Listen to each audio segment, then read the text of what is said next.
is called to order at 5:35 p.m.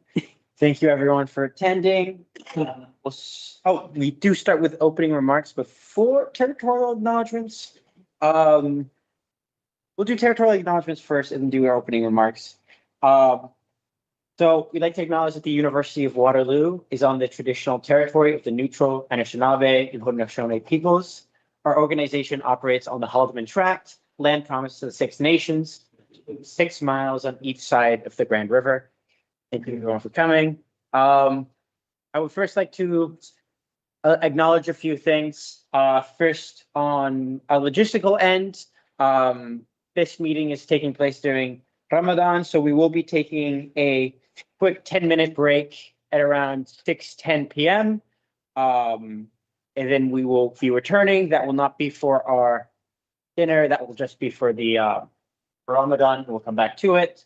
But outside of that, we'll get into our opening remarks. I want to acknowledge that this is going to be possibly a long meeting. And with that, I want to acknowledge, sometimes things can get frustrating. And it's important, I think, that we acknowledge that we're all kind of moving in the same direction here. We're trying to do the same things for each other, and to be patient with each other, so that we can get through this while being angry.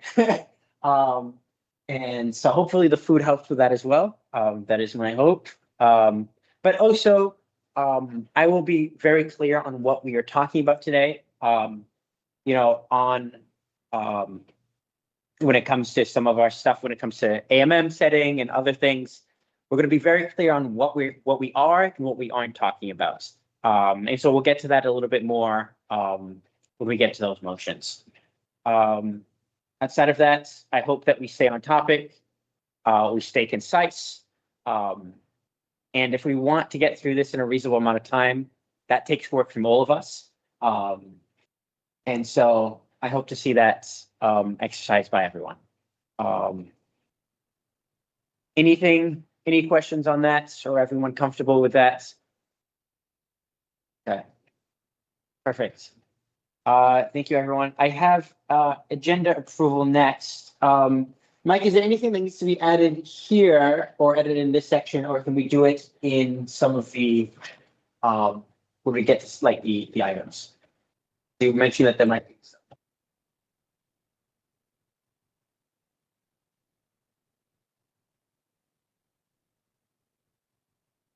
Okay, perfect. Thank you so much. All right. So are there, oh, I see Aria. Oh, dear God. Oh my God, we are on agenda setting. I'm going to start with Aria. Okay, mine is really minor. I just noticed if you look at the agenda in confidential, I'm just going to ask that we move. Hold. As you had mentioned the word confidential in there, if this is part of the confidential agenda, would you like to make an edit in a confidential session? No, it's not even like that. I just need to move the order of one motion around. I was reading that. You want to give the numbers then? Yes, that's it. Very minor change. Perfect. Okay. I'm just going to be requesting that we move. Let me pull it up. Sorry. We put 4.4 ahead of 4.3. So we first find funding for a new officer role before we give. Oh, anyway. The confidential sections are the names of them are public, like folks can see what the topics are. So that's my thing, because there's some contradicting stuff that I won't go into. So you would like to move what number before what number? So I would like to move 7.4 above 7.3. That's it. I feel like that makes sense. Can we do that on friendly people? Thank you. Okay, I saw Mohammed next. Was it going to be kind of the same thing? It was. I agree with Arias. No, I was preempting the conflict of interest part. Okay, we actually have a conflict of interest declaration after agenda. I appreciate that. Okay, Rory, was it the same thing? I have a different thing. Okay. Recognizing the legal advice that we just received, I'm wondering if we want to move 5.3 to confidential section. I apologize. I may have missed that 5.3 to the confidential section. Mhm. Okay, but I would prefer that the final approval happens outside of confidential. Okay. Is everyone happy with that? Do we have to move a motion to move something into confidential? Mike? Yeah.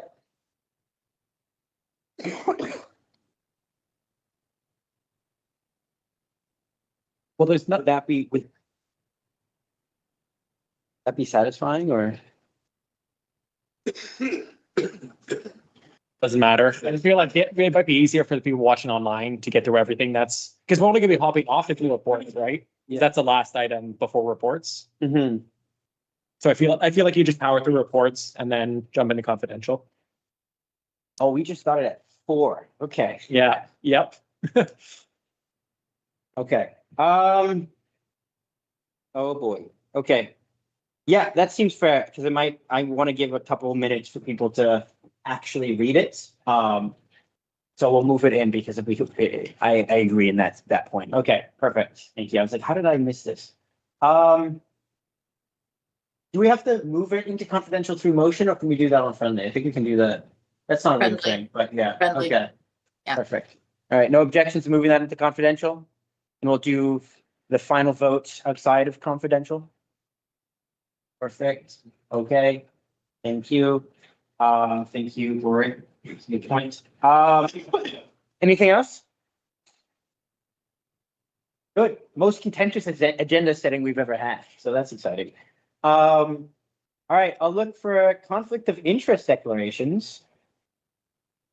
Look, what will you say? Sorry, I see a few. Rory list.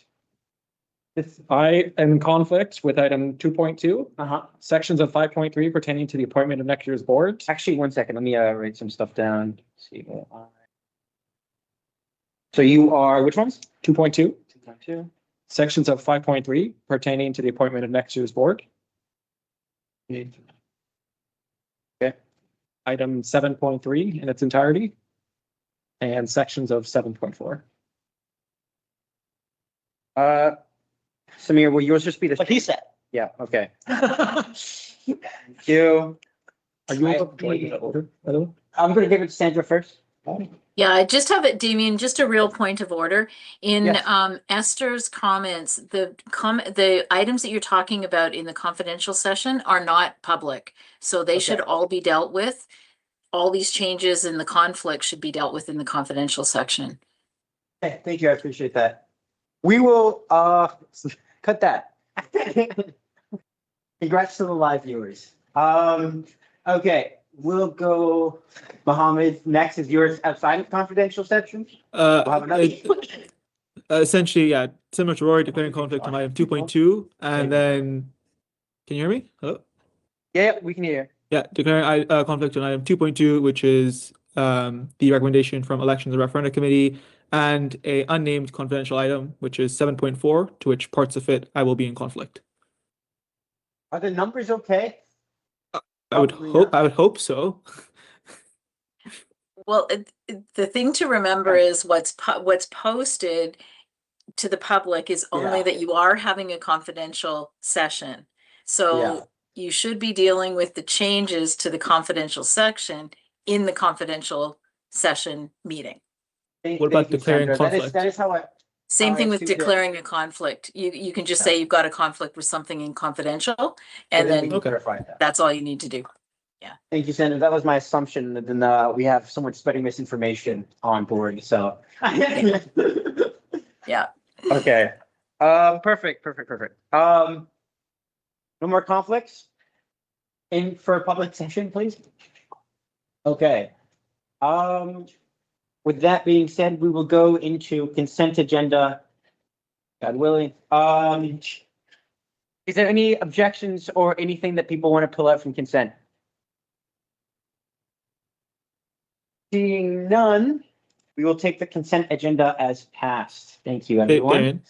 No, I What? agree, man. Oh, I just want to say, based on the conflict, I would want to abstain to item 2.2.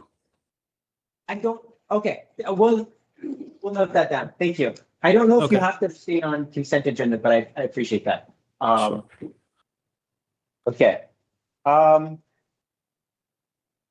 we have a lot of movement in here. We'll go to presentations, which we have Pratik coming in. Okay, you can comment. You presenting online? Oh, sorry, go ahead. You need to get your order in, sir. Oh, yes, thank you. If you don't lock it. Locks it. Okay. Thank you, Pratik.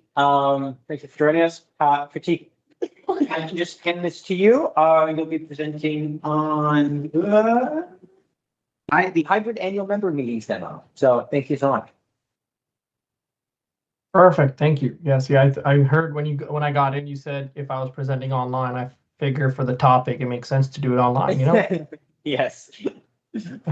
All right, I'll quickly just share my screen and we can take it from there. All right, let me know if everyone can see my screen. Perfect, awesome. I'm hoping to make this quick. Just as everyone's aware, this motion came through as last year.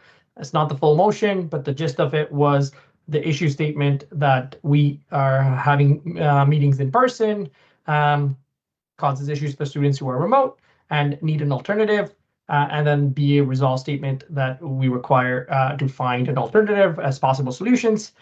Within our research over the last bit of time, there were two different companies that were able to offer something massive. One is Open Slides, which is based out of Germany, and then the other one is Lumi Global, which is equivalent, again, enterprise company that's able to offer similar features for running an online hybrid meeting for journal meetings. Again, the cost implication are listed here for each of these products as they are significant. One of the things about Open Slides is it is an open source product. So if we're able to self-host it and figure out how it all worked, it would benefit the student as it would not cost. This is the current cost of running one-time meeting. Again, online is €4 an account per month. So as we are a student organization, having 30,000+ accounts would cost a significant amount. But once again, most of these companies do offer a way to do a one-time meeting cost, as not all 35,000 students might attend online meeting, but we have to assume they might. We decided to go with the Open Slides software itself, and I have self-hosted it on-prem, and it is configured with every board member currently able to log into the product to do a demonstration. And we'll walk ourselves through that. So the application is just called meetings.wusa.ca. And if all the board members, as well as staff were here, I've set their permission sets to be as a member. And I'm going to walk us through what a product or an online hybrid meeting would look like.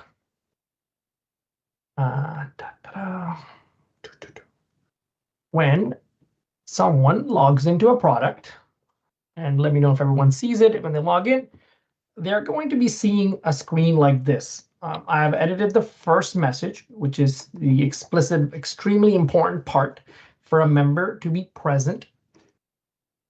They have to mark themselves present. So everyone's logged in, and once you log in, you can mark yourself present, and we're going to do a kind of a demonstration. I'm using a service account, so I'm not going to mark myself present. As far as when you're running a journal meeting, there's a bunch of different options, and I'll bring us back to autopilot later, but this is the homepage that everyone sees. The agenda, I have created an agenda from last year's journal meeting, just not everything, just to proof of concept of the product itself. Preliminaries, so a member would see that, one item, one, and then on the right side of the screen, you see the list of speakers are currently closed. It's a feature that I just set it to be closed. As we're talking about each of these items, we want to then open the list of speakers, and I'll kind of go a little bit more into that as I navigate back to the list of speakers. There's motions, so approval of the agenda from, again, is a motion, and everyone has an opportunity to take a look at it. And the permission sets are different for a member and a permission are different for a person that's supporting the meeting. So I'll walk us through a little bit more of that. We're not going to be using the elections feature. The election features really is if you are electing your board of directors or actually members at the member meeting, which we don't actually do anymore as they're elected prior. All the files that are needed for that member for all the motions would be located under the file section, but also within the motion. So for example, approval of the minutes, you're able to see it from the last annual meeting. Then a member can click on it and take a look at it. The chat feature is enabled. I've just ensured that there is some feature there. So if some student is requiring help, we can have a way within the same platform to assist with the communication and support as well. Then there is admin feature to disable the chat when we don't need it, so on and so on. Ensure that we're able to keep in compliance with the conversation. There is a way to also block individuals if they are misbehaving from the product so that they're not acting. Again, this individual is a member and we can disable the chat feature. For example, I will do that right now, make the chat just read only. This is wonderful. Perfect and wonderful. We're going to walk ourselves through a little bit more. So now chat read only, very quick and easy enough. A couple of the features that I am going to be talking about is the concept of projection. As the meetings are intended to be hybrid, when you're online, everything you do will be in two different locations. One will be projection. Projection means whatever we can send over to a projector. So if we're talking about motion one, I will show you what I mean. If I'm talking about preliminaries, I can send it to a motion. If I'm talking about a number two, I can send that to a projector. And this is how members can continue to follow along about what topic we are running. Autopilot is where also a member can go to and understand what we are discussing today, and so on and so on. One thing that I haven't shown you is the concept of live stream. So all of this has to function in conjunction of in person.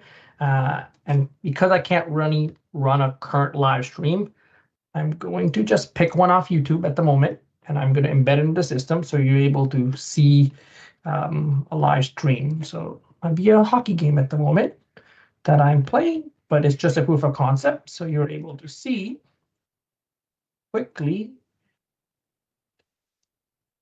live stream and save. So as you can see, a live stream just pops right up, and you're now able to see what's happening within our meeting. So there's a lot of logistic work involved, but just a concept of how it all works. Perfect. And I just got rid of it because I don't want us to have that at the moment. Now, as we go through the agenda items, I'm going to start with, let's just say we're now onto the motion, currently the motion one, the speaker list is closed, and I will open the speaker list. So as motion one, the speaker list is open. We're going to be able to click on it, and you can add yourself. I can't add myself because I'm not a member, but here we go. Wonderful. Awesome. Da-da-da. And as everyone is adding themselves, I'm awesome by that. Are you supposed to be able to add yourself in the autopilot view? No, autopilot is really intended for things that are happening currently into the meeting. So you're only supposed to add yourself to the motion and the agenda items itself once the speaker list is open. Because I will let you know there's a grayed out add me on autopilot. Yeah, because that's the topic we're talking about. I apologize. So autopilot is intended to show you. Let me just, we are talking about motion one. And if I can send it to original motion, now you won't see it on the autopilot. I send exactly what we're talking about. Originally, the autopilot was showing a previous motion that I had sent over to the projector. And right now we're talking about the point of order. The feature is currently enabled. I don't know how we would like to function it, but as you can see that there is a list of speakers, and I should put myself as a member, but what everyone else sees was add yourself and so on and so on. Now, this is a fun one. If you're on your computer, this will work a lot easier.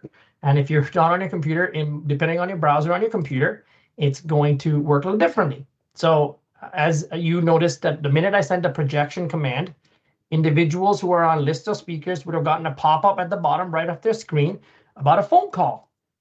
So the intent is the person that is going to be speaking is able to click that button. Kumar, if you can click that call button, you're going to be joining. Oh, perfect. Mohammed Khan is here in a call.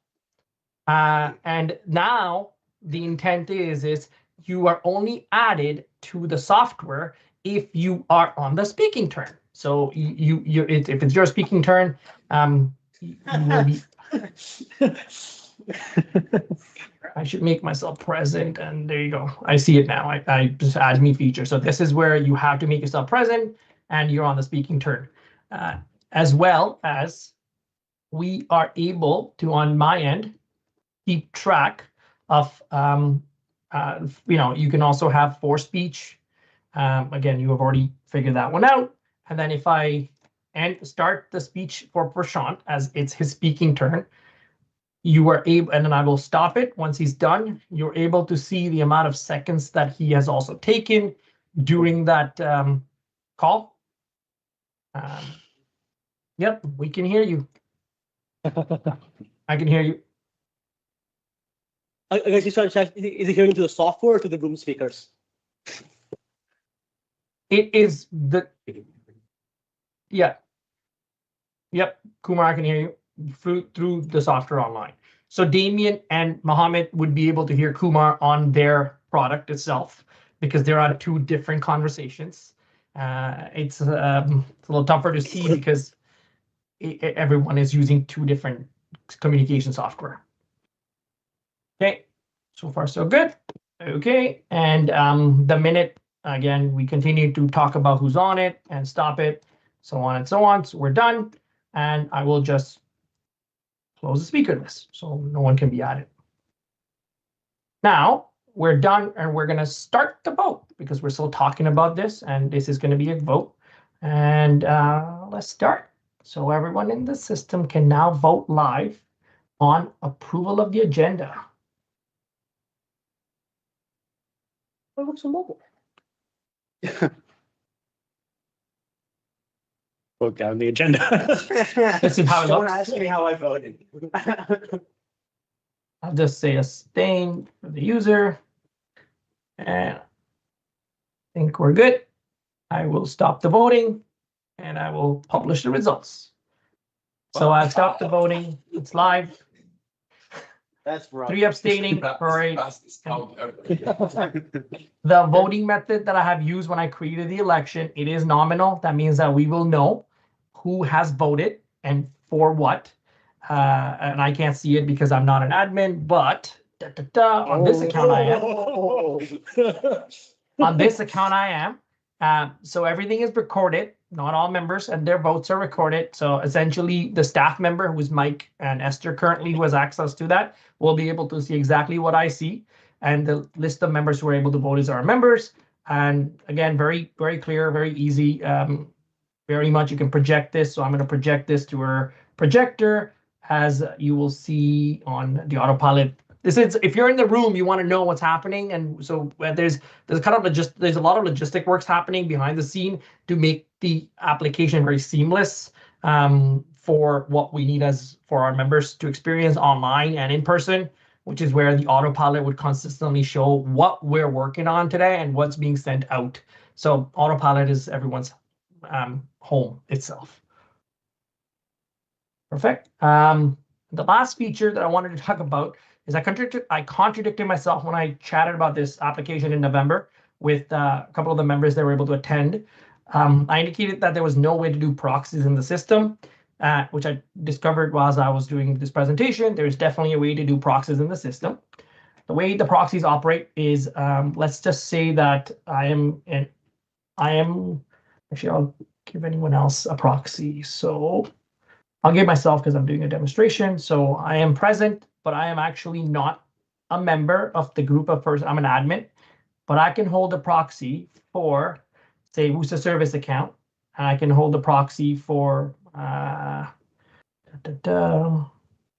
Prashant, I'm holding a proxy for you. Save. Now I'm holding 2 proxies. There's no limit on number of proxies you can hold, but if you can see that Prashant's votes are now, Prashant can no longer vote in an election, and I'm holding his proxy. And we're just going to run another, let's say, approval of the minutes into the system, and we're going to start the vote. So if you notice that I am not able to vote legally, as we say, anyone can hold a proxy. It doesn't have to be a member holding a member's proxy. And at the end of the day, I can vote as Kumar has told me in a proxy from prior. He would like to abstain from approving, and then the service account would also like to say no. And I'll stop the voting and publish it. And again, we're able to now see that I have voted by Prashant as Prashant, and I have abstained. So again, there is the confidence of is the member voting equivalent to what they have been asked to vote? I will note, I'm bringing a motion later on proxies. I talked to Nicholas yesterday. I think my goal also of the board is to still treat proxies as basically an early vote and not use this thing, but we will talk about that then, just so you're aware. Yeah, Okay. I would do. I just wanted to I'm just providing the features that I have come across and what they are in the system and how it operates. Board can make the decision of what they would choose it to be.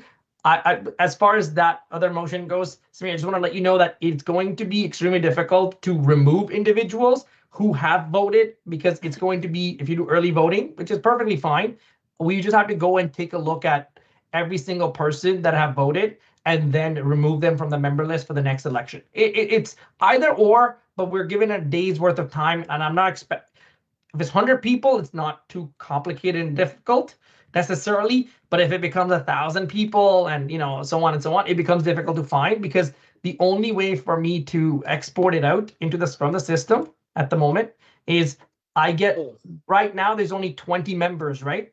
But when you upload 35,000 students, this list is going to go down for an export, even if I only want the single votes. So kind of being just cognizant of that particular red flag on my end of how much or you go through it. Sorry, Damien?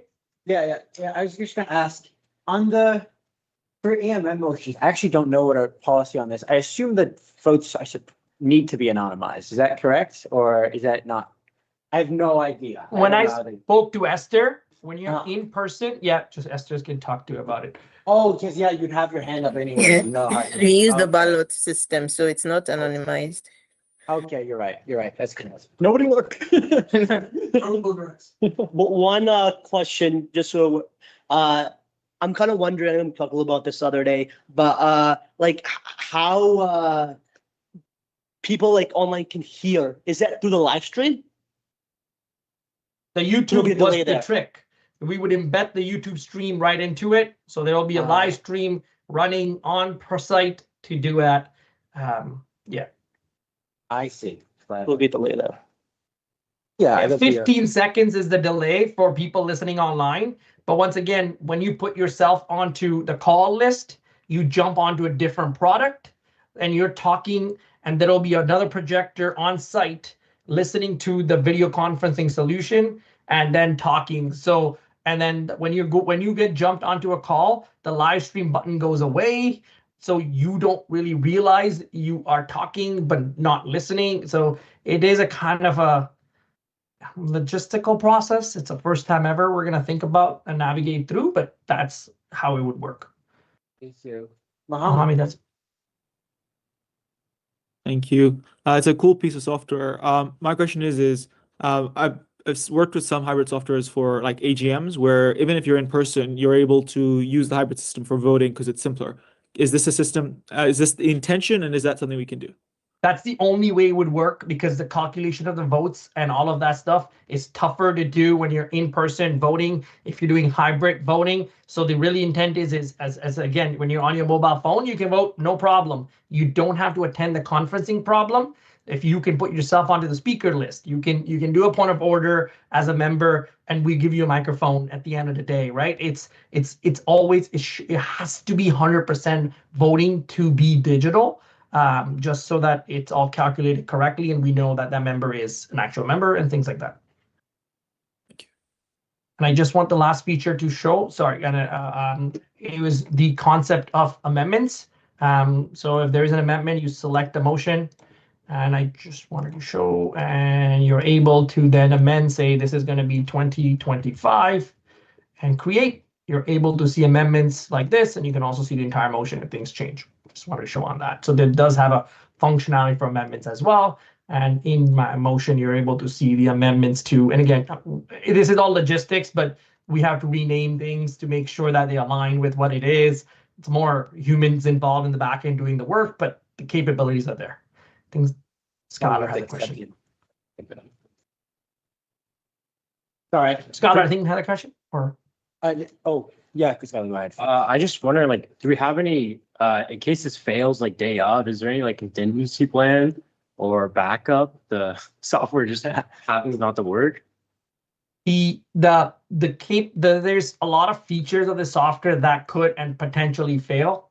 As far as the hybrid component goes, when it comes down to voting itself, it's a piece in its own entirety. So the failure of that piece is rare for voting. The failure that I'm more concerned about is actually the call features. There's about 3 pieces that work together to make this work. The calling software is a completely different software that we embed into the solution. The live conferencing is it's a YouTube stream, so I'm not too necessarily worried about that one. And the third is this particular software. As far as I can do the test, I know that the hybrid solution work, but there is no alternative to this. This is the only hybrid software that's available to do elections online and validating that you're a member. I don't know if there will be an alternative. Just to clarify, that's like, so the self-hosting would be for all of those? Yes, we are. That's the only way to make it work. It's all self-hosting for everything. Again, our uptime monthly for all our software is 99.9697. So our uptime to date is pretty good for most of our stuff. If I can ask a question, this is different, right? If I can ask a question, just on the amendments piece, is there like, there'd be a separate vote that you'd set up on the amendment, right? Because like when I look at, when I was on the autopilot and I clicked on the motion, it still had the old amendments. Is it like it still have it like as in its original form? Okay, got it.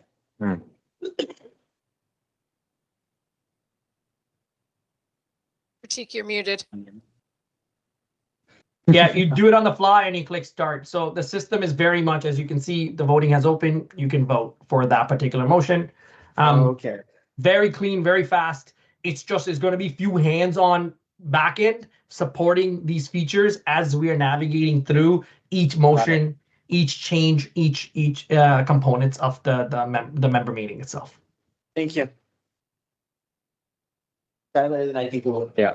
And then I'm kind of similar to that, for the amendments, is there a way to limit the eligible voters so that, because I know you mentioned proxies, if proxies are eligible for the main motions, is there a way to make it so that they're non-eligible for amendments? So the way we were thinking of proxies to do is we were going to duplicate this meeting itself.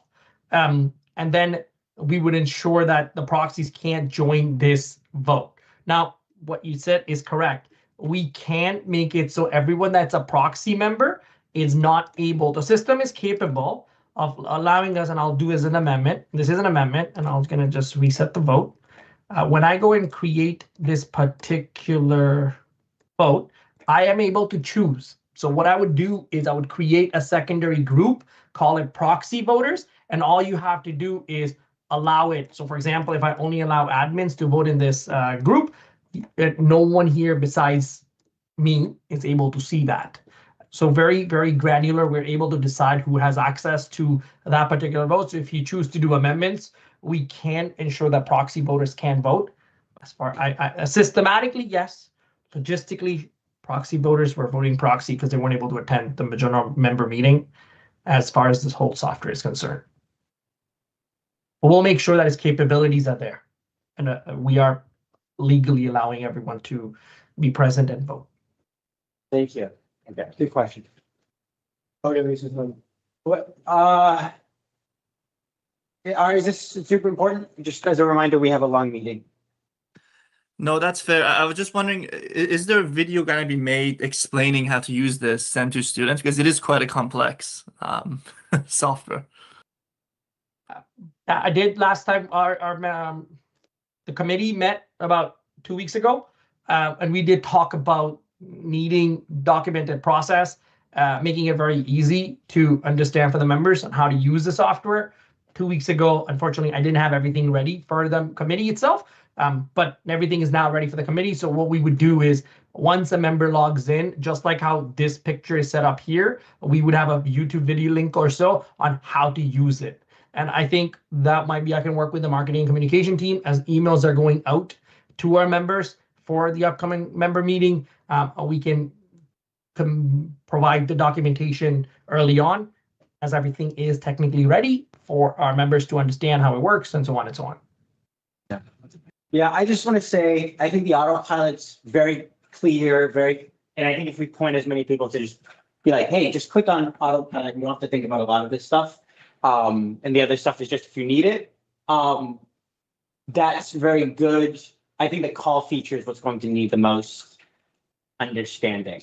But I think the team has done like a great job at like this, like making this work. So well done. Okay.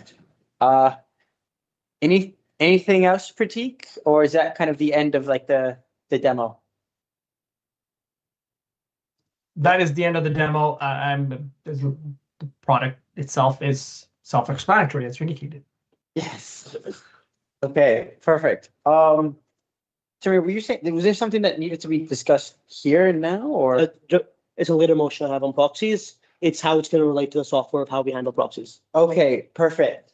Thank you a lot, Pratik. Is there anything that you would like to hear from the board before, or just wait for that motion, or? Yeah, no, yeah, again, everything as far as the technical goes, there are only 2 products available on the market that able to handle exactly what a member meeting would be. Cost associated with these products when you don't go open source is significant. This product itself is €4 per member. And even if you get the best rate, it's going to be about 15,000 euros just to run functional meeting.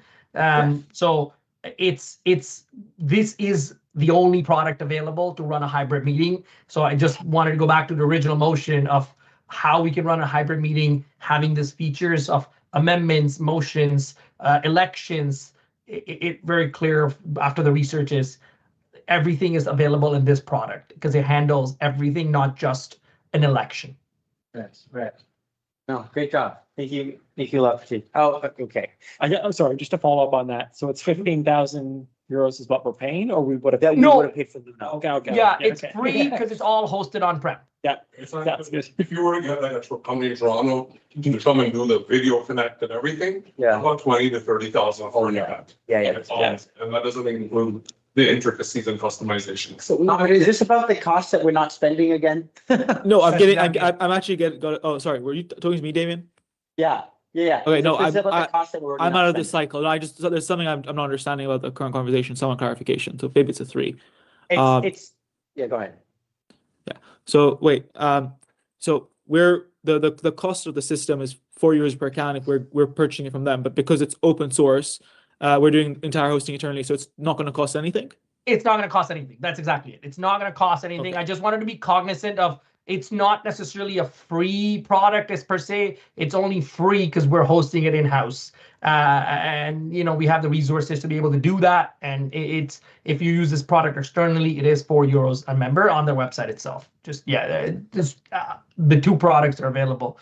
A lot of times, I just want to be clear about when people think about free, they think about it's bad. I just wanted to clearly indicate that it's not free as per se, it's an open source. So it is cost associated product so it's a good product itself. That's what Love I mean. internal Pratik. service. Yeah. Okay. Okay, perfect. Thank you, Pratik. I think that's good then. I think everyone's happy. Great presentation. Thank you for the demo, Pratik. I really appreciate that. Thank you. Thank you. See ya. Yeah. Right. With that concluding, let me get back to the agenda as opposed to that website. Okay, perfect. I don't think we need any more discussion on this. We will have as Samir said, a discussion on proxies very soon. But I think with that, we'll kind of move on to our unfinished business. And this is coming back to Samir. I'm gonna get this passed eventually, guys. As many meetings you want, it'll get passed eventually. I have to go to Esther. Are we, or Mike, I don't know. Oh, Are we, do we need another seconder, or would it be the seconder from last time? Because this is unfinished business, which we have not actually had yet.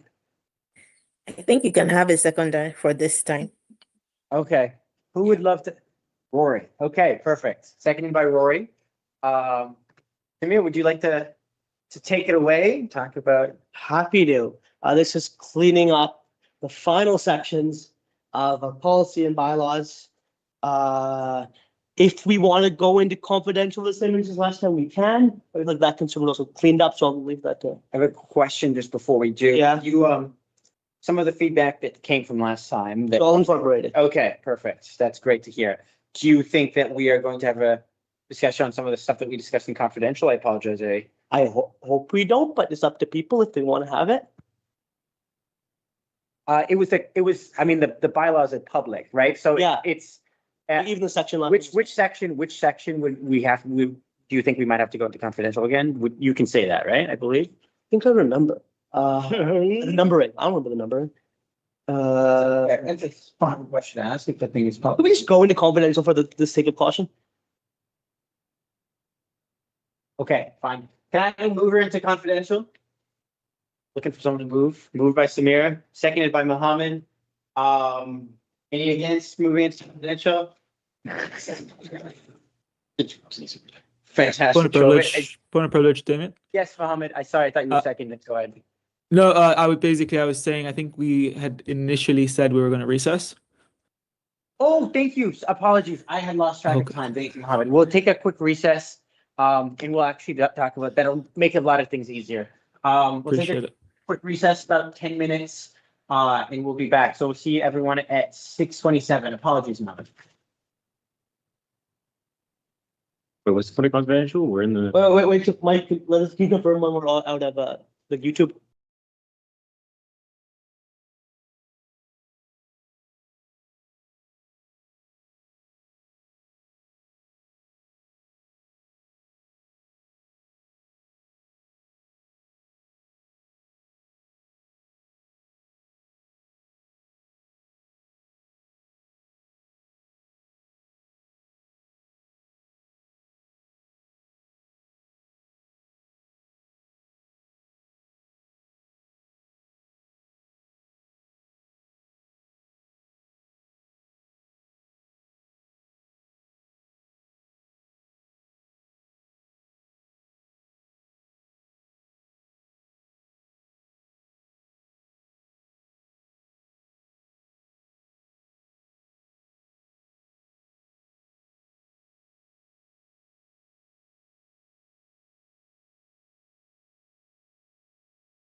Okay. You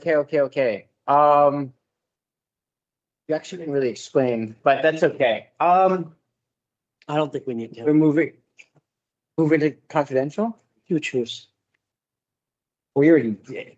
Okay, Yeah. we talking confidential. Yeah. Are we in confidential?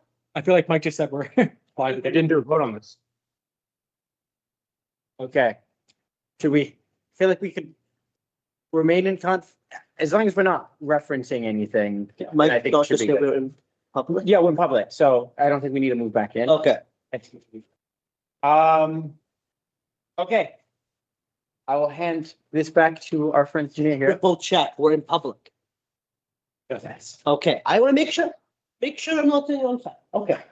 So, again, this kind of a couple things here. One section of the previous version that was in public has been moved here. I guess the one line that was removed is follow the law, which I, again, don't think you need to explicitly state that you will follow the law, because we have to follow the law, period. Executive committee, again, this is the version I provided last time as well. It has been reworded, how with Esther, again, executive committee will only exist when it's vacant. 3 officers, we have the 2 senior directors. It'll provide reports to the board. It can high level, do decision making, but really stuff should be going to board. It's bringing forward the interim executive director, normally 2 weeks. We don't want this committee existing for almost ever. Again, normally our interim executive director should be a senior director. 2/3 way you can do it, blah, blah, blah, and also kind of a search proposal. Same version as last time, just more clear wording. And on the bylaw end, it is almost identical as last time. It is mainly small cleanups, like, section names. Only actual stuff that happens is, again, we're talking about last time, is, and again, president, this is going down to the new executive committee structure. Normally from the executive leadership team, same as before, saying the word normally, this section's the same, except that kind of middle section where it said that has to move to policy, they just pointed out. Yeah, other than that, it's the exact same as last time. There's a little section here has been moved to the policy end under the executive director role description. Yeah. Happy to slowly scroll through it or answer any questions, whatnot. All right, I see Mohammed. Thank you, Damien. Question, I guess, to either Samir or Esther. Was there a rationale in having the president being the only individual who could exercise the termination of the executive director? Is there a legal foundation, essentially, is my question. I'll pass that to Samir. Kind of the response there is right now on paper, under the university HR system, the president as the on paper boss would be the one in charge of termination. The wording actually here limits the president, because technically right now the president and their discretion would choose when to terminate. But it's saying no, there must be a 2/3 vote of board if the president wants to do that. It's limiting that board at the end of the day has that say, and on paper it's going through the executive, on paper it's going through the president. But in reality, it's a board that's deciding any termination, which hopefully never happens. Okay, that's great, because that's what I would have expected. I'm just because the thing is I agree with that. I think the way I read it was perhaps different, because like the termination of the executive director may only be initiated by the president. If the board is passed 2/3. Well. Yeah, so I read it as in it can only be initiated by the president as the individual. So I don't know if we can like have a little bit different wording, because that's the way I read it. The reason is, in a legal paper sense, it is the president doing the determination with university HR, but they're just kind of saying, no, the board must vote to do it again. On paper, it is the president that, under HR as the boss, has to do it, but they're saying, in reality, the board's just doing it.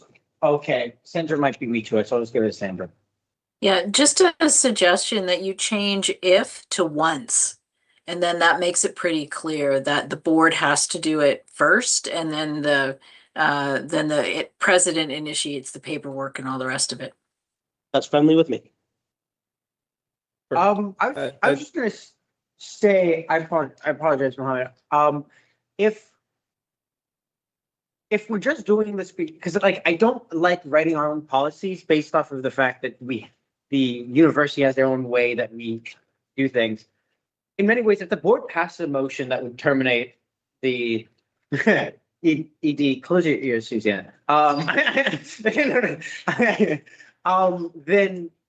the president would act on behalf of they would be mandated to act on behalf of the board because they are the ones that do it. It doesn't make sense to say initiated by the president. It is the board doing it. The president is just acting out the decision of the board. Do we need to put? Do you have a better wording? Because the wording does not imply the president can't do it unless the board votes for it. Because I legally, see what you mean. legally, the president technically right now. Yeah. Just say the termination of the executive director may only be initiated by the board passing a 2/3 majority. That just because it doesn't make sense to specify the threat. Like, what if it changed? Like, I don't know. Yeah. Damien, you raise a good point, and you would be perfectly fine to say the termination of the executive director may only be initiated once the board has passed a 2/3 majority vote. Who does the paperwork is not as important as the board vote. And I think that clarifies the intent. Yeah. And that makes sense. Are we okay to make that friendly? Just Something like what I put in chat, Susan, Sandra?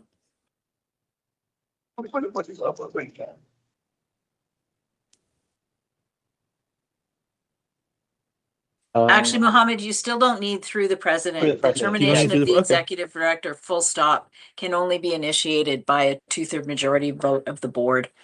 And then the rest is mechanics. Yeah. Because then if the president tries to do it through HR through their own means, then they are violating. Yeah. Like that's Sounds good.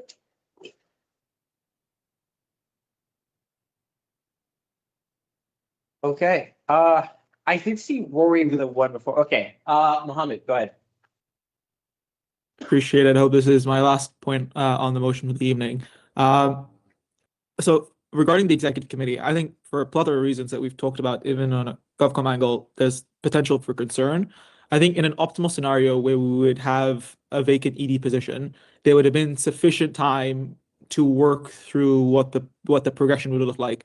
And so I'm under the understanding, and Samir, correct me if I'm wrong, this is for a surprise or abnormal vacancy. So if the ED was perhaps terminated or resigned in a random instance, this is when that committee would take in place. Because I just feel like we should put in that wording that under regular circumstance, we would have a proper plan in place where the exec committee will not be needed.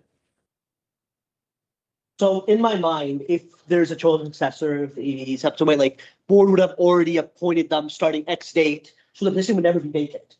It's when the position is vacant. If we're ever having it vacant, when we're having a problem, yeah, I think my original wording says vacant and no successor has been named, but I think Minister changed that. Yeah, if I can as well, here, Mohammed, like we can't do ED through just line of we don't do line ED through line of succession. ED is chosen by board. So even if there's a clear we have like a line of succession kind of internally, board will still have to approve it. So there will be an interim period. Board chooses ED. Let me clarify. Can I clarify, David? Yeah, there's not an automatic one person. One person is next in line for ED. It has to be approved by board. No, so I'll clarify here. No, I completely agree with that. My point here is that I feel as though we should stipulate that the executive committee would only be needed, and I see your point, Samir, that perhaps it's inherent, but I think that's the only concern I would like to raise is under regular circumstance, the board would have already received the executive director has notice to resign in a future period, or in that sense, the board would have sought, or through a metric or system would have sought candidates, garnered candidates, and then would have made a decision to appoint a successor, right? So that there would have been a system in place in a succession plan if there was an intended resignation. Okay. So that's that, and then in the alternate sense where there's an abnormal resignation or some random event, then only this would kick in. Yep. How about this amendment? when the executive position is vacant and no successor has been appointed.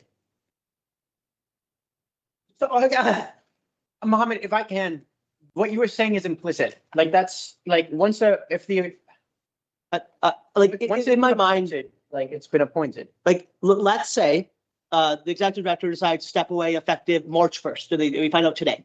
In that meantime, hopefully with conversation with the executive director, a person will be appointed starting March 1st. Like there will never be a day when it's vacant. Yeah. There will be a clean transfer. So like this only applies when it's vacant. If it's vacant, it means something's going on.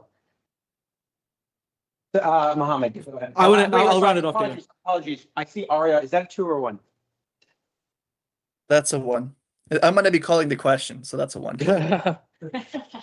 Okay, I'll go to Mohammed and then. Yeah, no, I'll round off by simply saying, I basically agree with everything Dara said. My main reason for bringing up this point and sort of requesting some minor change in wording was because I don't want the precedence or the standard to be that in a situation where we have a forecasted like resignation or someone's intended that they're going to resign in the 6-month period, then we revert to exec committee because of the way it's set up. Like the standard should be board is involved. This This is is not only for vacant. like, no, I'm saying in a circumstance. The fact is that if we've written it out this way, I don't want it to be so we rely on it in a future sense.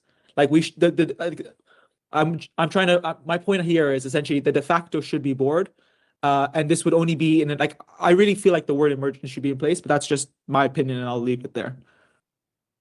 Mohammed, so just for clarity, his worry seems to be around the fact that it's not. That having this here could be used as what is used instead of going to board and having that succession.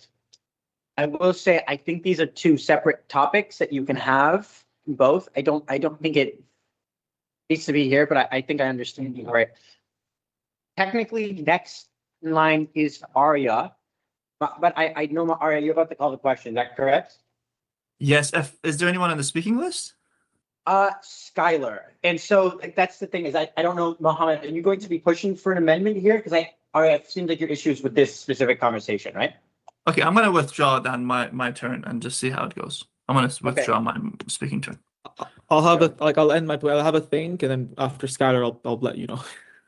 Skylar, go ahead. I think one concern I want to raise is on 22 1.4.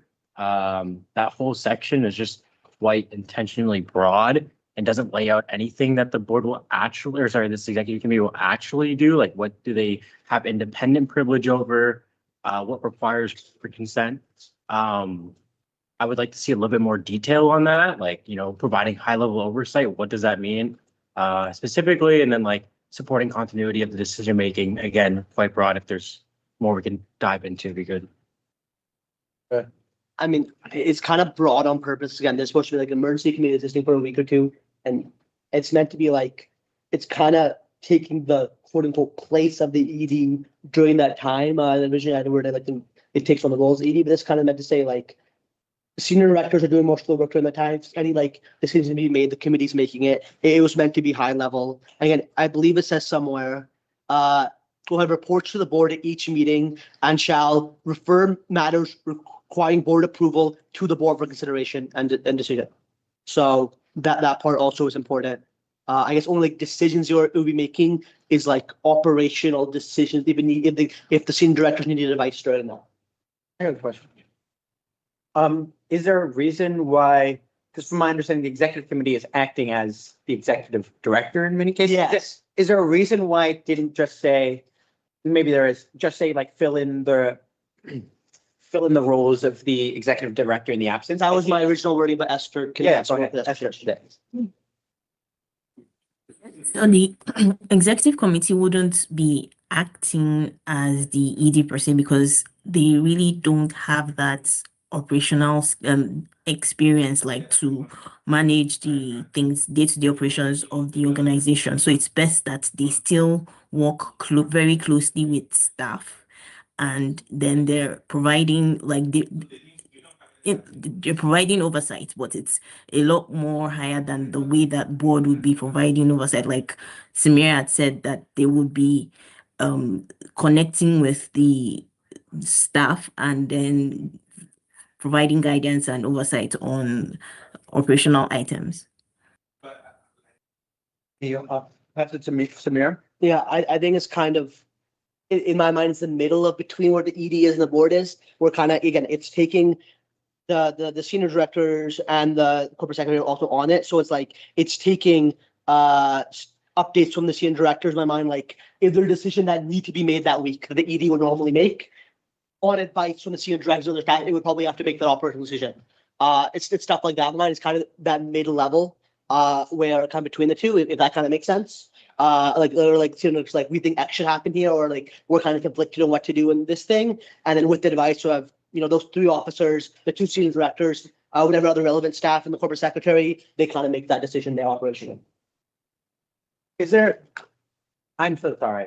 Is there a reason why it can't? Because in my head, really what we're trying to do here is, until we can appoint someone, is like to fill it, because obviously the role of the executive director is extremely important.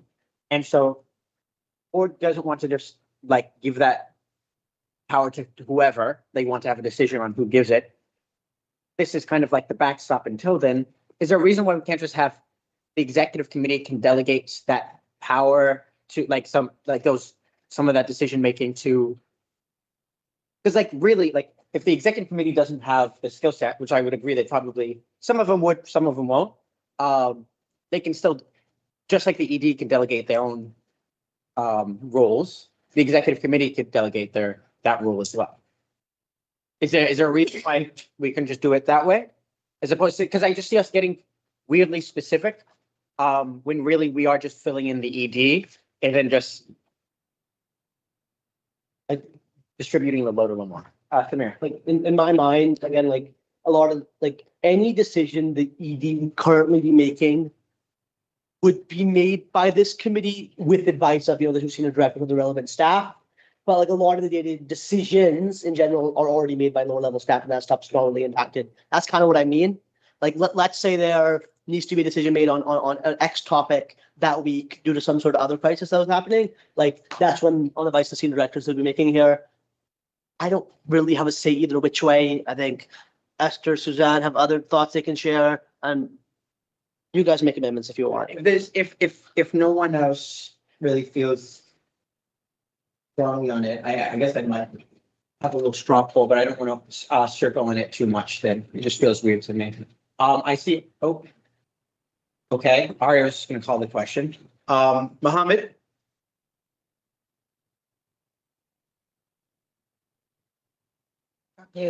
Yes, Arya. Did he call my name? Yeah. Oh, appreciate Arya. Thank you. I appreciate you waiting.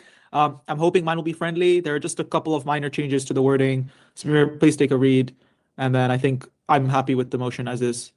Great job.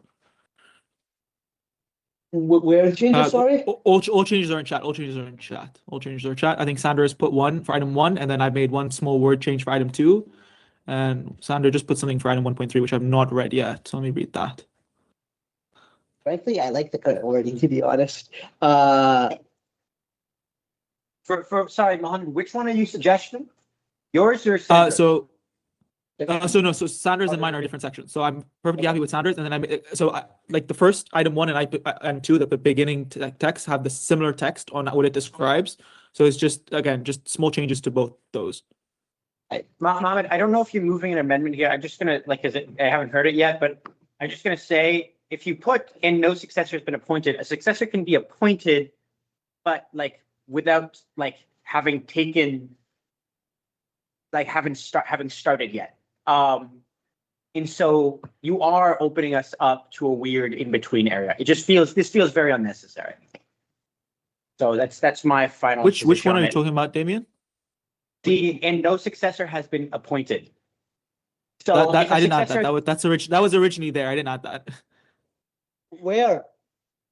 Under 2, right? Under 2. If you look at 2, the executive committee shall. I didn't add that actually. That wasn't a change by me. And no successor has been appointed is not part of the. It's not part of. Look, the screen. It's not here. No. 2 down. No. It's 2. in Go there. to 2. Yeah. It is in Under there. The two. word- So Sandra's is on 1, mine is on 2. So let me clarify, different parts. Because they both say similar things. So I was just, Sandra put the one on 1 and I was reading down later and I saw there was a similar thing on 2 where I had that little suspicion. So Sameer, let me know what you think. Actually, I'll move the amendment. I'll move the amendment. Okay, I'm looking for a seconder. Seconded by Skylar. Okay, discuss. What is the amendment? I can't tell. What words is being changed here? Okay. Okay, wait. So Sandra, would you go ahead on 1? I don't know what exactly Sure. words you changed, but I liked it. Yeah, sure. I didn't really change all that many words. Samira, all I am suggesting is that to make it crystal clear, and the intent of the changes you made here are that the executive committee is only activated if the executive director position becomes unexpectedly vacant. And then the executive committee in this circumstance, everything else follows through. And then in 1.3, the only change to it is adding the words at each board meeting occurring while the committee has been activated. Just again, to make it crystal clear to the earlier points that the executive committee isn't going to be something that's there forever. It's just for a period in time. So it's just adding clarity. And Samira, the one change I made, and I will completely agree, it's very funny, it's a very minor change. I just wanted to change the wording from the executive committee shall automatically be activated to the executive committee shall only be activated, which is so prohibitive. It'll only be activated when the executive director position is vacant. And I would be happy to add on to my amendment and strike and no successor has been appointed. So then we clear the weird situation. Automatically and only have 2 different meanings. It's automatically on purpose, so we don't have to have a board meeting to create the committee. It's meant to be automatically on purpose, so it springs into existence. So I think the Sandra changes are friendly with me. Mohammed, yours unfortunately are not.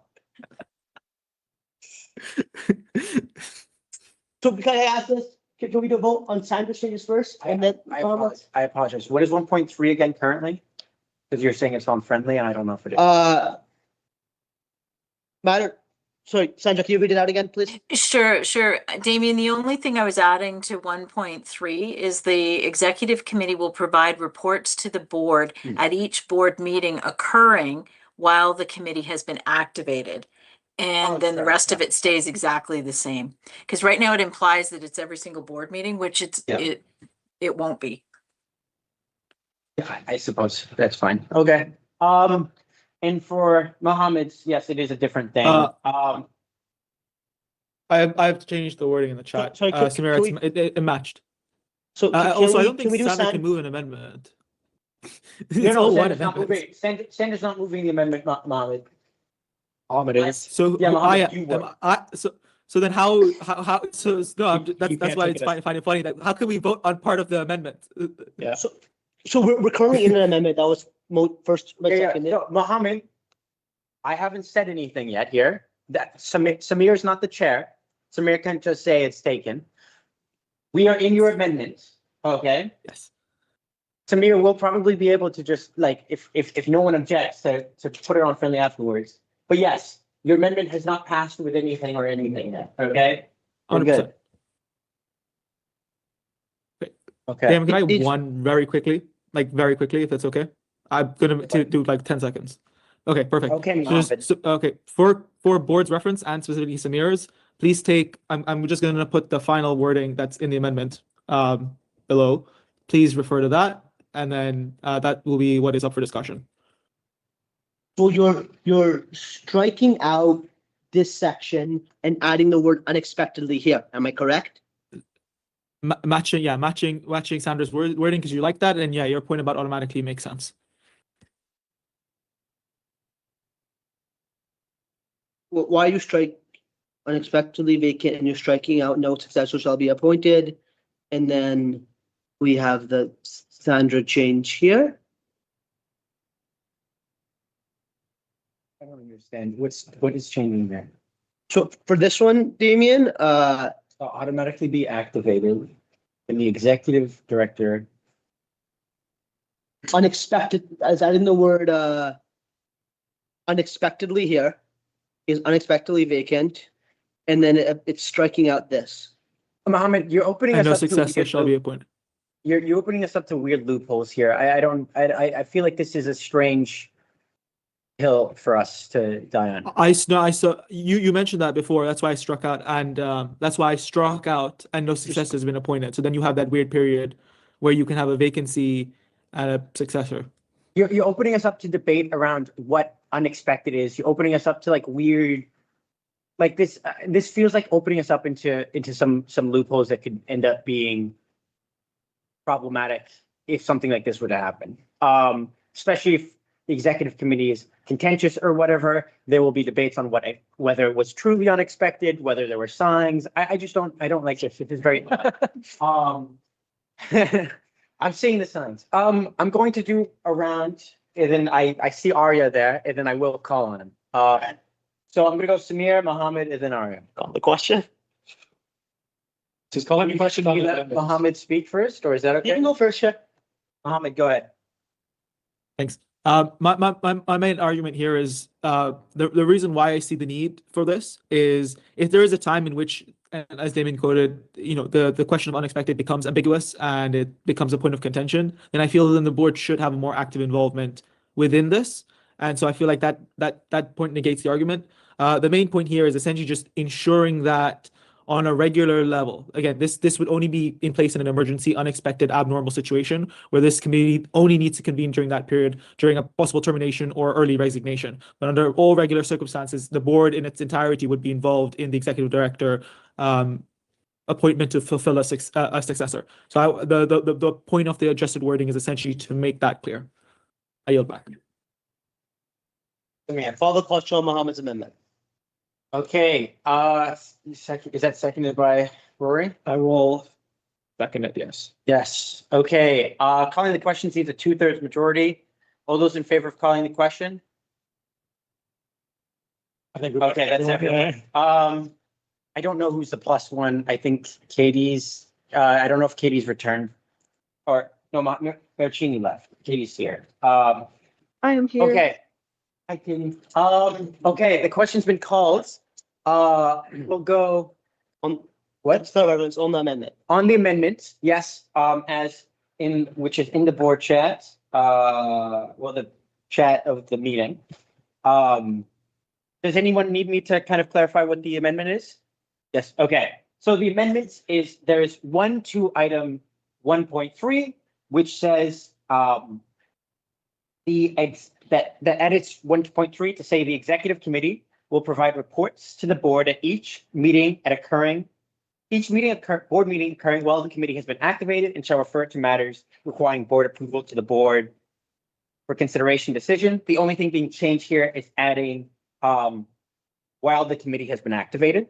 And the second part of this is to item 2 to I don't know, point 2, which is changing it so the executive committee will be activated only if the executive director position becomes unexpectedly vacant. The executive committee in this circumstance, okay, there's an accidental with the executive committee in there. In this circumstance, the executive committee will be authorized to act on behalf of the board in matters relating to operational oversight, continuity, and transition. That part is changing that, adding the word unexpectedly in there is from my understanding, the main, And striking this. and striking notwithstanding board policy. No, and no successor has been appointed. And and striking no successor. Wait, and adding that? And striking. And striking that. Can I ask we vote on these separately, the two amendments? You're gonna Because I'm voting on them differently. That would be friendly with me. That would be friendly with me. That would be friendly. Reasoning for voting on them differently. I'm not doing that. Okay. All those in favor of the amendment?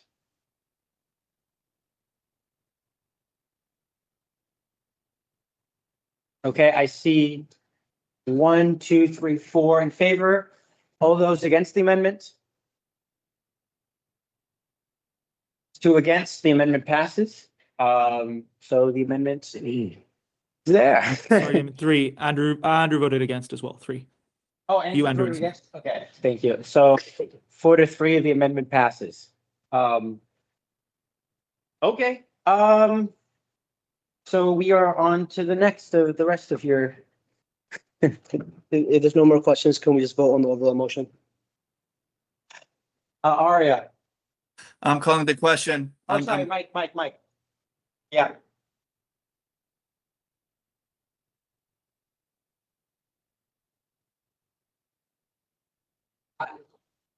It was two, and then I guess, Rory, you abstained, is that correct? Yeah. Oh, thank you.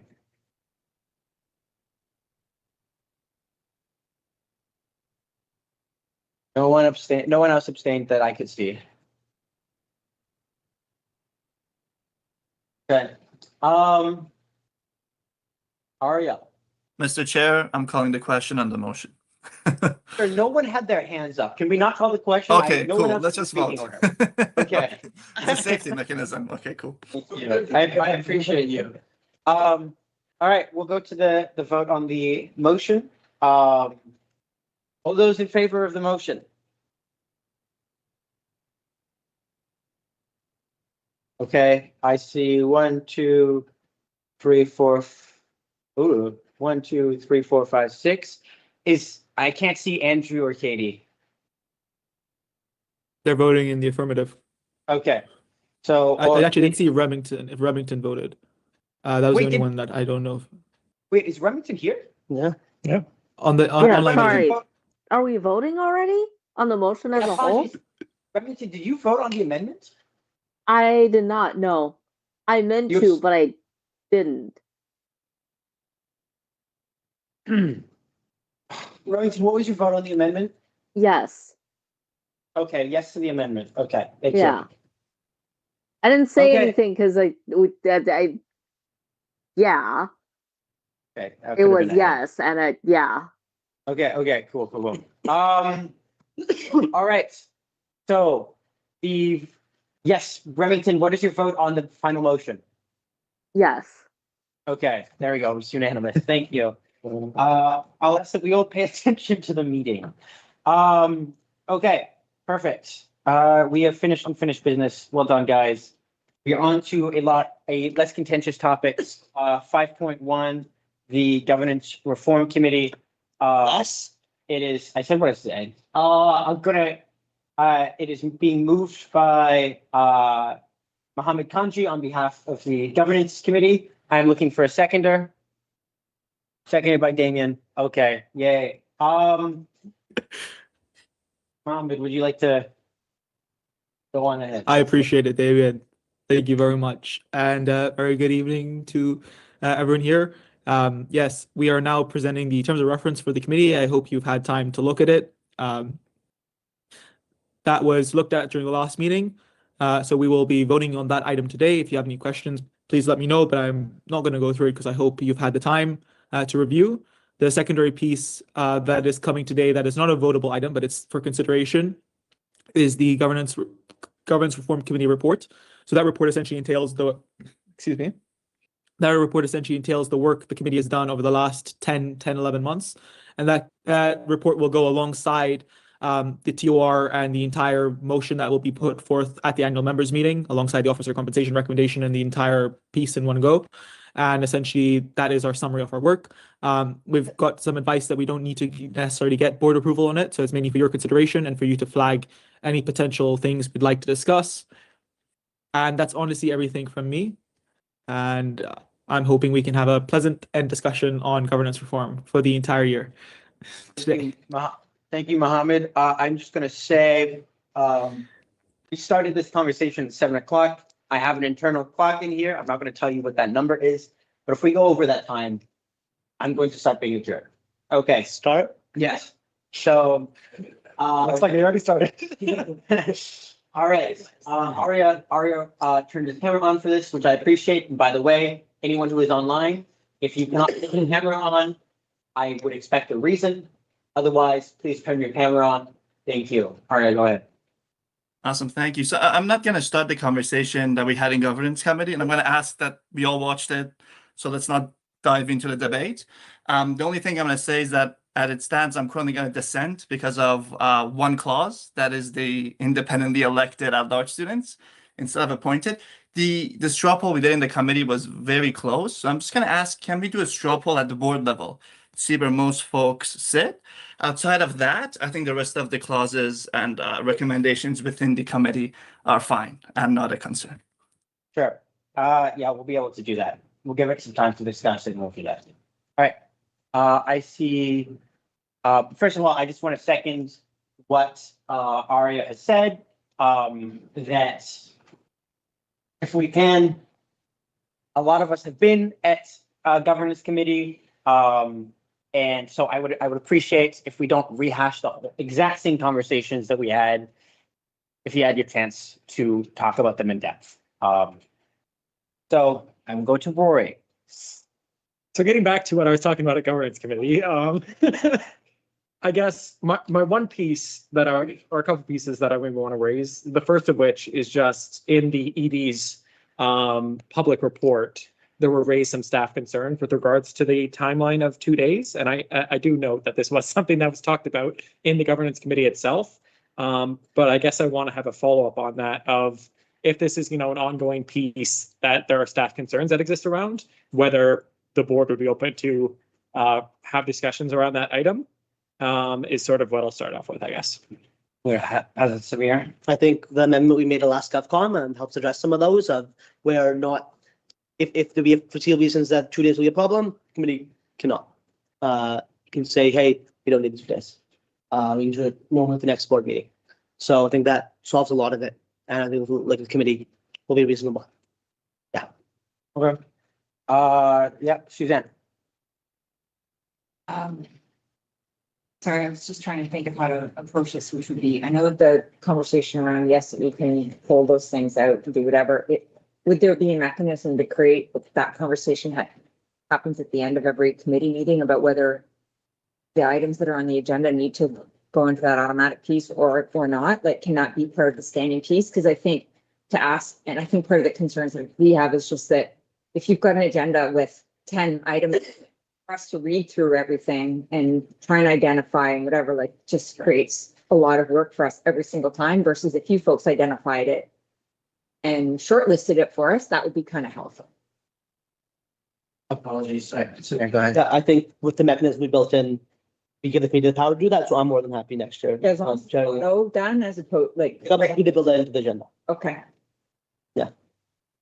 For terms of reference or something, so that it's there, that it needs to happen, because I know you're there. Mm-hmm. But you're not always there. I mean, we can, when we're starting, we can build it into the template, agenda template next year. I'm thinking there because I think it'll be a bit too in-depth the term of reference to say you do this each meeting, but we kind of have a default template for the agenda each time. So we can build into that. I think that's a good standing thing. I think again, as long as folks are open to continue to have that conversation, if it is and continues to be an issue, then we're okay to revisit that. Of course. Well, I think we always revisit our. Yes. Okay. Great. Oh, okay. Your hands up. Okay. I see Mohammed. I'm honestly perfectly happy with the outcome that's been discussed. My only other perhaps alternate suggestion, maybe put out a feeler, is we could be using this mechanism for a time sensitive system. So if we have like recently, if you have a P70 issue with in that nature, then because it's time sensitive, you would have that follow the 2 business day mechanism and you'd be able to reach things faster. But if you have something like a policy statement, then that automatically shouldn't be considered like a policy statement that automatically needs to be considered under that 2 day mechanism. And so that reduces staff workload. And yes, 100%, I'm perfectly okay with having committee have discretion to do that. I just say adding the word time sensitive at least gives that impression to committee that we shouldn't be using this mechanism like in the ordinary, like every single time, unless there's something that has a time bound system to it. Just putting out a suggestion there, but I still am happy with either option. Okay, Rory. I just wanted to note that I second Mohammed's thinking and that I think that is something that would probably be better. If it's not an urgent matter, it should probably just default to the regular timeline. And then if it is an urgent matter, then they can make exceptions for this. But in the cases that it's not an urgent matter, I don't know where we're always using this mechanism. I know Samir noted that, it'd be up to the, discretion of the chair. But I don't think that's stipulated in the TRR. I think it's directly talked about how it's a vote by the board on whether that takes place or not. Or not the board, the committee, whether it takes place or not. So I just worry about like cases where the committee would overrule the chair in that case. And then obviously I think that's everything that I was going to say. I think that's everything that I was going to say. I think if the committee is overruling the chair that something needs to be urgent, it is probably urgent. There, I think, again, we can build it at the end of the system there. And the committee itself was pretty clear that it wants kind of the default to be the 2-day section. And that we had a vote there. The meeting you missed. So yeah, I think we've had this conversation many times and we kind of figured out a solution there at the end where we can look through. Yeah. Can we call for a straw poll? I'd really want to see where all the directors are at on this. Can you get really specific on? So I guess the straw poll is, Talking about here. I think the question to the board is, should this committee, should the automatic system be that any motion passed be automatically put into effect within 2 days unless board vetoes it otherwise? Or should the system default to our normal process where it goes to board for approval? And in the cases where an urgent issue is called, that it then follows this alternative process? I apologize. We did have a straw poll right now feels weird because we had a very thorough discussion at the last GovCon meeting that we did not have here. And we had a very thorough discussion not too long ago. And so if we can have a straw poll, but I would like a more thorough discussion before we get to that. So I was just gonna say, as a reminder that, okay, I'll go to Aria first and I'll make mine. Thank you, Damien. I'm just gonna request, has anybody not watched the 2 governance recordings? And there's no shame, but that would save us a lot of time. One only. So maybe just the summary for Skylar, and that way we can, okay, 2. Maybe just a quick summary. Come on. And that would save us tremendous time. Yeah. Mohammed, actually, would you like to give the summary? Yeah. Yes. Okay. Sure. Okay, sure. Okay. So, okay. From our, I mean, I would say, does this also include the governance consultation we did? Because that's also nearing a bit further back. Do you guys get a chance to watch that? Okay. So thinking back to the original TOR, we had some of the main changes that have occurred since then. I'm going to open it up so I can re-jog my memory. Perfect. Okay, one was there was a change there was a discussion on appointed versus elected at large members that was had at committee on essentially what is the preference system. President Hughes gave their recommendations. We discussed them, and the committee decision was to retain elected at large members.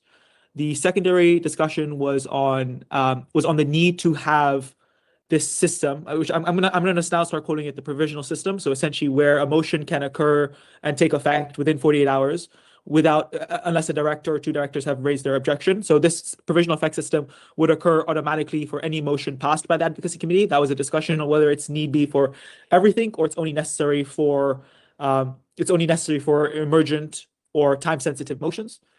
Some of the other discussion was around committee composition. The committee decided to fix one of the director seats to the vice president student experience. Previously, it was left unspecified.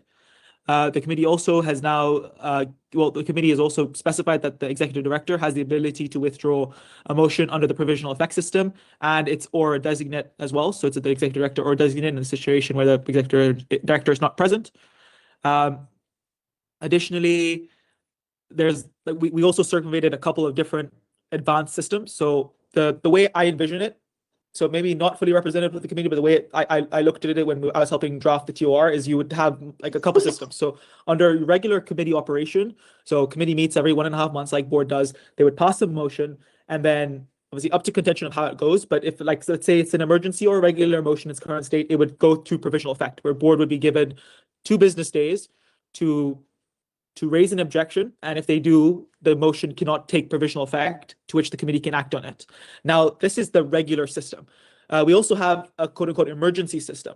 And so the way the emergency system would work is, let's say there's a Senate, there's an important issue going on at the university, and there's a Senate undergraduate caucus that forms with the president.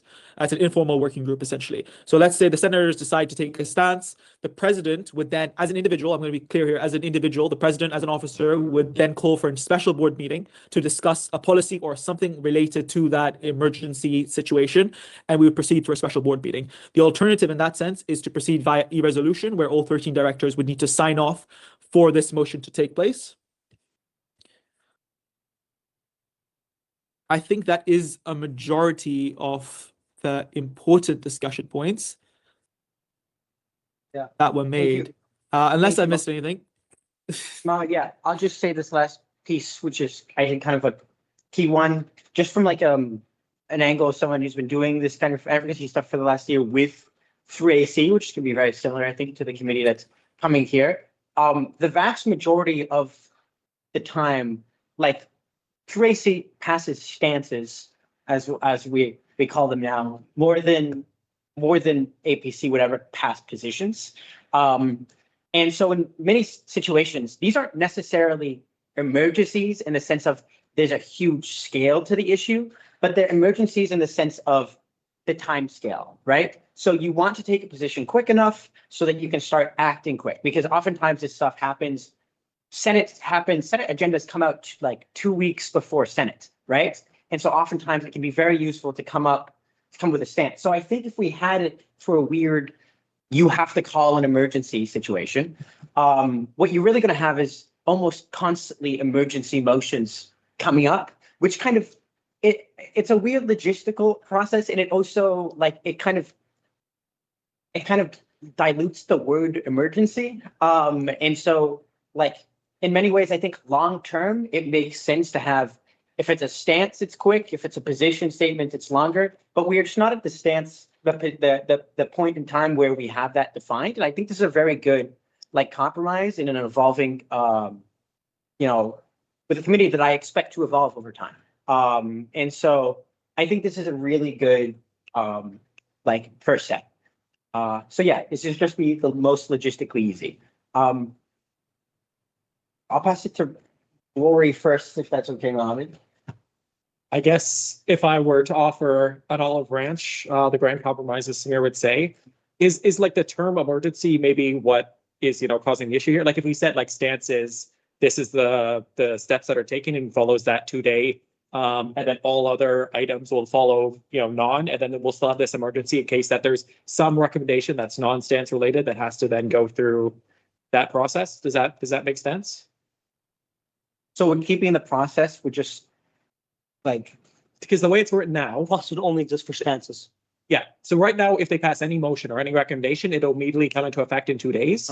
But if you're saying it's really the stances that we care about that matter, that with this timeliness, or they matter more potentially, then why not separate stances out and say stances are the ones that then go through this process? Yeah. Whereas other motions or other recommendations don't, if that makes sense. I would just say, I don't think we have a well-defined meaning of what stance is. In fact, it's so unwell-defined that I've had conversations with several people around, hey, we should at some point figure that out. So it feels weird to use that terminology now. I feel like maybe we should use that terminology in the future.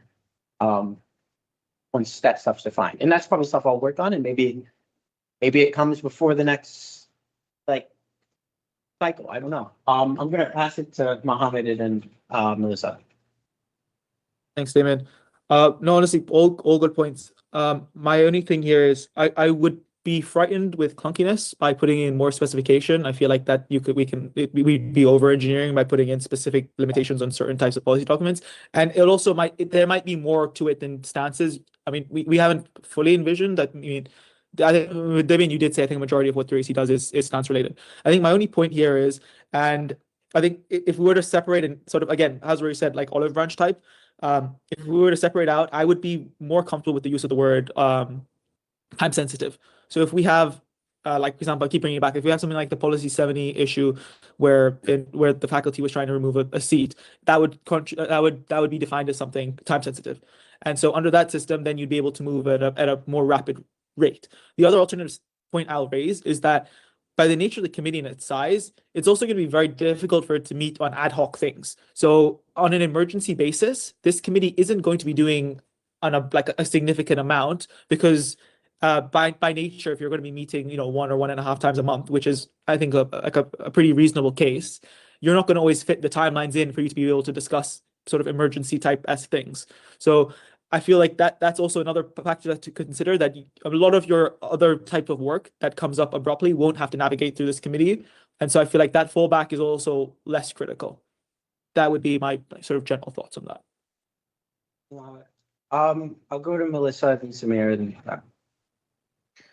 I was just going to say, I know that Jill and myself and Esther have been having some conversations around stances versus position statements and have some sort of starting work on that when the time comes. Again, I don't know that now is the time to figure that out, to decide whether to put that wording in, but I think some of it is around sort of that short-term, time-sensitive nature, if you will, of what sort of a stance is versus what are more longer-term advocacy positions rooted in research and rooted in whatever those things are. So again, I don't know that we're getting into that now, but when the time comes, we can have more of those specific situations. But just for context in terms of the thinking of some of those differences, to know that, you know, we've done some different work there, and that's a little bit about how we sort of the language we've been sort of using as we sort of had our first more official stance recently on Bill 33 and how those are needed differently than position statements. So again, not directly connected to the decision here, but more around that some of that discussion has already started, so we can continue to have more of that. thank you, Melissa. Yeah, I think very excited for those conversations. Like you guys are still kind of the very starting of the drafting phases, and we'll have some meetings on those as well to kind of figure out, and I appreciate it. Thank you. Samir. Yeah, we've had this conversation on multiple levels. We've built in a good fix. I'm gonna call the question. Okay, all right, okay. Is there anyone else in the speaking order that would mean that we have to? Can I put a point of clarification? Yeah. Yeah. So this call to question is on the entire motion, so the terms of committee, like the terms of reference entirely? Correct. Yeah. So this is kind of unorthodox in the sense of, would you prefer could we do it so it's just on this discussion item on the one, because it seems like the argument is that we've already discussed it. Sure, but after that, I'm calling question again on full motion. Okay, sounds good. So we'll just focus right now on the discussion at hand. Can we call the question on that? Any seconders? Seconded by Skylar. All those in favor of calling the question on specifically the topic of the two-day emergency thing? Okay, all those in favor? Okay, that's 6, it passes. Okay, perfect. All those against? All those abstaining? Okay, we've got 3 abstentions. Good job, guys. Okay. All right. We'll have a little straw poll on the, although the question's going to be around all those in favor of maintaining the current as outlined by GovCom, and all those in favor of changing it, and then we'll figure out what changing it means. So all those in favor of keeping the GovCom recommendations on point of order? Yeah. What is the specific line item like? Specifically on the two-day emergency motion, so just as is. All those in favor of keeping the current GovCom recommendations?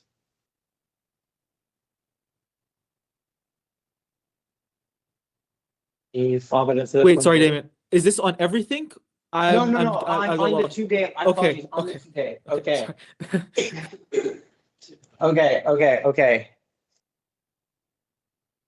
Mohammed, am I going to make you? Okay, thank you. That's very helpful. 1, 2, 3, 4, 5, 6, 7, 8. No, all right, it passes. Okay. All those, I'll give it to you guys. All those abstaining? All those against? Wait, are you abstaining, Mohammed? I'm honestly abstaining because I'm lost on the current vote. Apologies, maybe it's a me thing, but I'm a bit lost. Yes is for the current. It's to maintain the GovCom recommendations on the two-day whatever. So it's as is on that question. Do you want to keep it as is on that part? So I'll be honest, I'm actually thinking about my vote, which is why I probably also haven't decided. So I'm just going to put ahead my abstain. I'll abstain. Thank you. Okay. Perfect. Thank you. Okay. we'll move on to the rest of the conversation. Arya, do you want to go to your straw poll? Yes, the only reason, I'll just say this one piece, the only reason I'm bringing it up is because of our consultant's recommendation, that there could be friction, but of course, there was another argument for it. I still believe would be friction. But yes, let's go to the straw poll for sake of time. Do people feel like they need a discussion on the elected student versus the appointed student? It is one that we discussed in a lot of detail at GovCon. Okay, cool. So Maybe we'll have a provide straw. context to Skylar and Aman. I apologize. I think at a certain point we just have to. We'll call. So yeah, to avoid calling the question, I think we'll just go to our straw poll on initial thoughts on. So the first one would be all those in favor of keeping the GovCon recommendation of the elected student.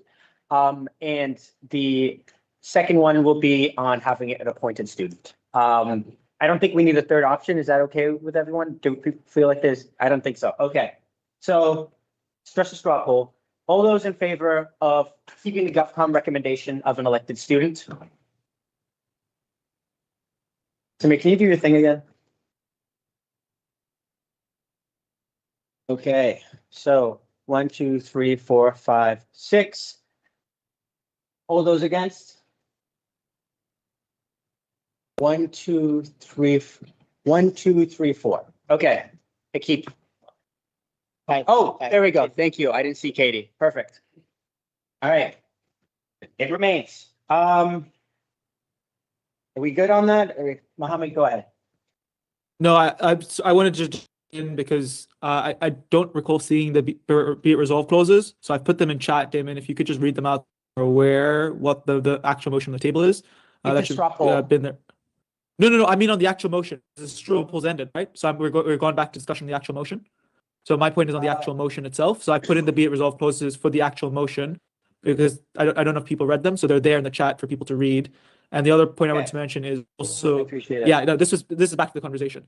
The other point I want to mention is for committee, some changes to the report as well. So I would urge anyone to read it just in case if there was anything there. But otherwise, I think that's everything I wanted to say on the motion on the current conversation. Okay, perfect. Thank you. Thank you for putting the be it resolved. I appreciate that. Okay. Andrew. Super quick question. Who's vice chair of this committee? On the terms of reference, it doesn't say. It should say. It should. I believe it's Maricini. Wait, of GovCom or advocacy committee? Oh, of the advocacy committee. Terms of reference. Esther. Oh, I think we discussed this. Yeah. Yeah. Initially, because it was just the president and VP GSR, it was VP GSR, but at the last committee meeting, it was voted that we should also put the VP student experience since it's an advocacy focused committee. So it's for board to decide who will be the vice chair at this point. I'll give it to Mohammed, but I have a recommendation. Yeah, I think committee's intention when it was written, based on the circumstance, there was only one VP set on the committee, was it be VP GSR? So I think that was that was the intention of committee. I can't say it was the recommendation, but that would be also what I would carry. Yeah, I mean, my recommendation would be to keep it as VP GSR. I know there are campus less, but like if they can't attend a meeting, the committee can vote to put the other VP in. But I think it makes sense if for some reason the chair is overruled, you probably want someone whose interests are on a different topic, like external. So it feels like that would have your highest chance of keeping things, separate and blah, blah. I think that might be the way I would recommend keeping it. But I don't know if anyone else has any opinions on that. Seeing none, is everyone happy with my recommendation? I think Mohammed, you recommend the same thing, actually. Apologies, I'm stealing this from you. Everyone happy with Mohammed's recommendation? Okay, cool. It's ours, Damon. It's ours. Oh, yes, ours. Mohammed, is that unfriendly for your recommendation? Okay, cool. No objections. Cool. Okay. So thank you, Andrew, for the question. Anything else? I'm impressed. Okay. And we are 2 minutes under where I was going to start getting really angry. All right, should we go to a vote then? Okay. All those in favor of the committee with as amended with the vice chair being the VP GSR? All those in favor?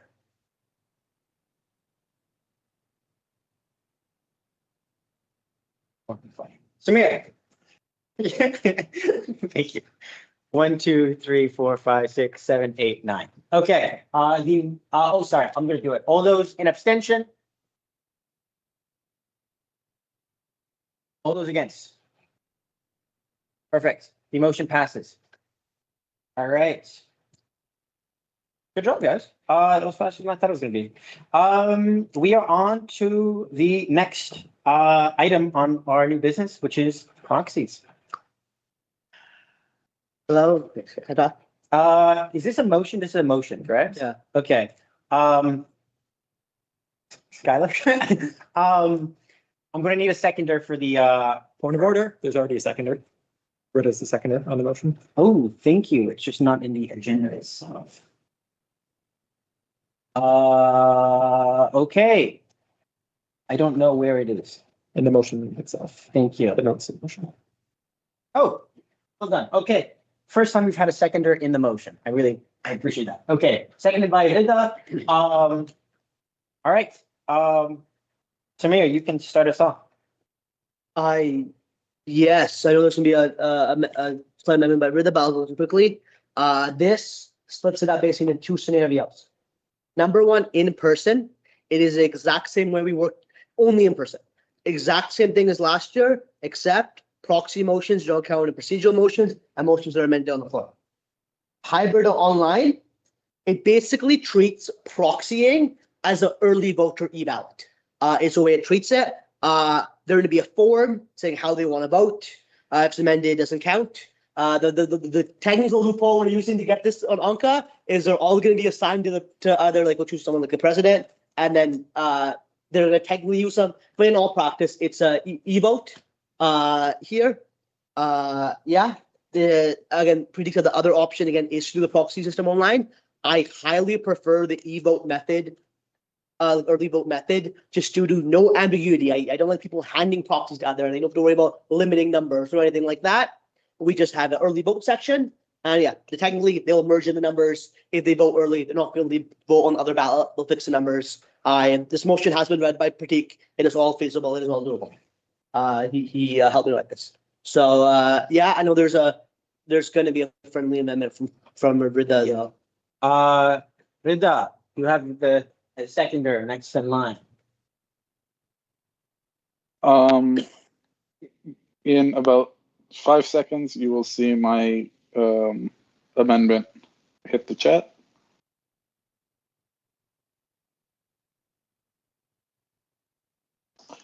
And there it is. So essentially, the motion is 23.1.4 changes the latter part of that statement to say that proxied votes are thrown out in the case of an amendment only if they're unassigned. That is, or sorry, if they are assigned to a specific vote. And 23.2.3, which I think Samir and I spoke about, is that proxy votes will not count if the motion is significantly amended on the floor. The reason for these changes is that right now, as written, you could have like essentially people act in bad faith and like make very, very minor amendments to an otherwise unpopular motion to try and play games around proxies. So the intention here is that you give the chair discretion on, you know, where that line has been crossed between something that is like only a cosmetic change versus a material change. And like it just more better aligns with the spirit, I think, of the motion. Okay, I have.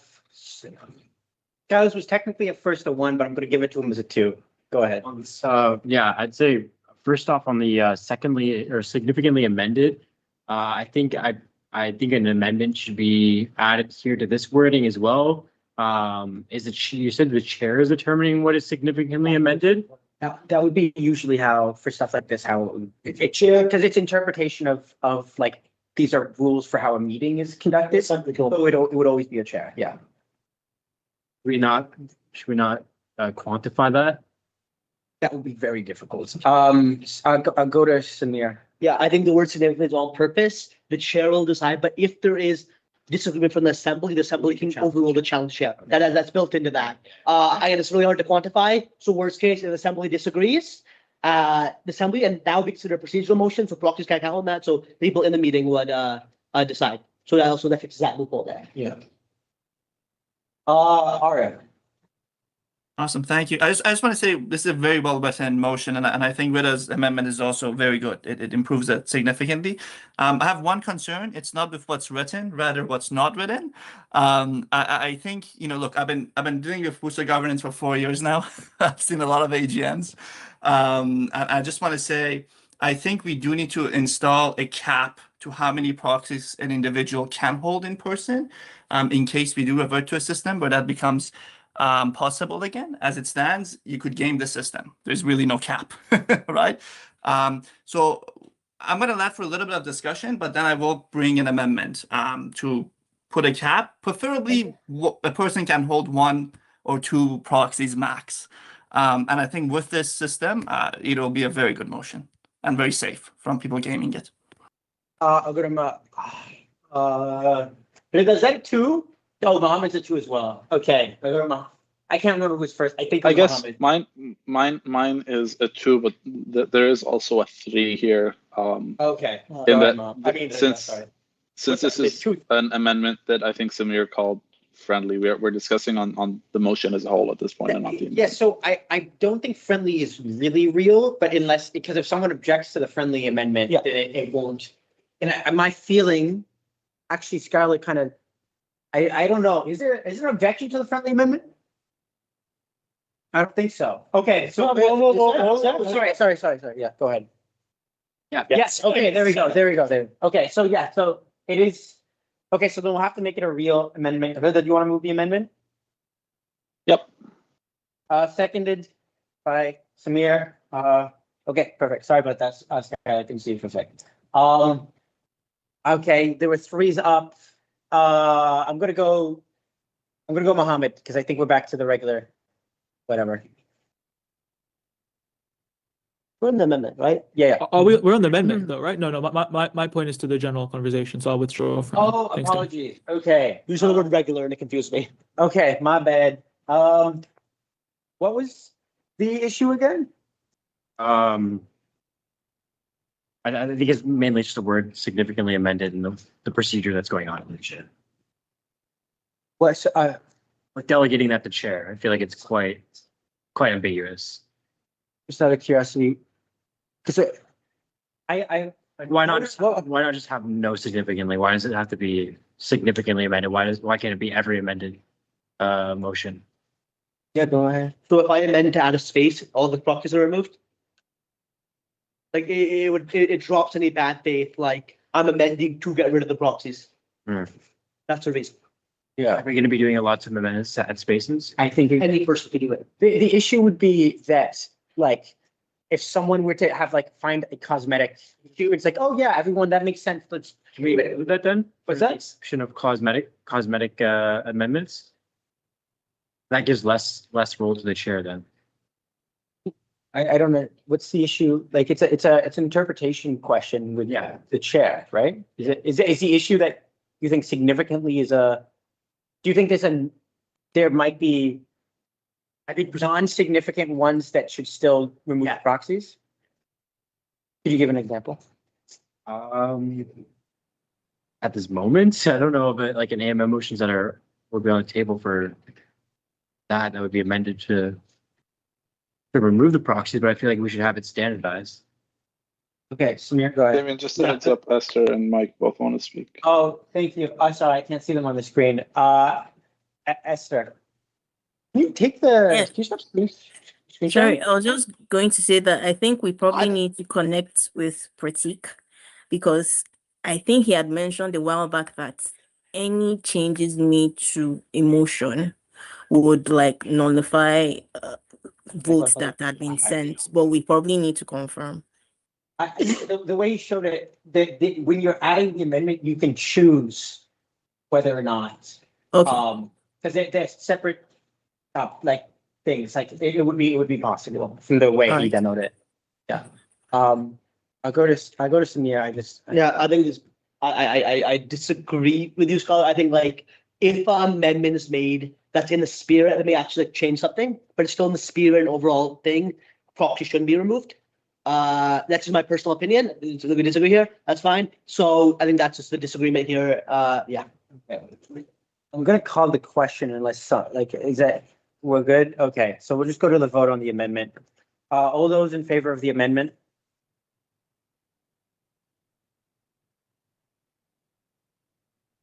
Okay. I see 1, 2, 3, 4, 5, 6, 7, 8, 9. All those abstaining?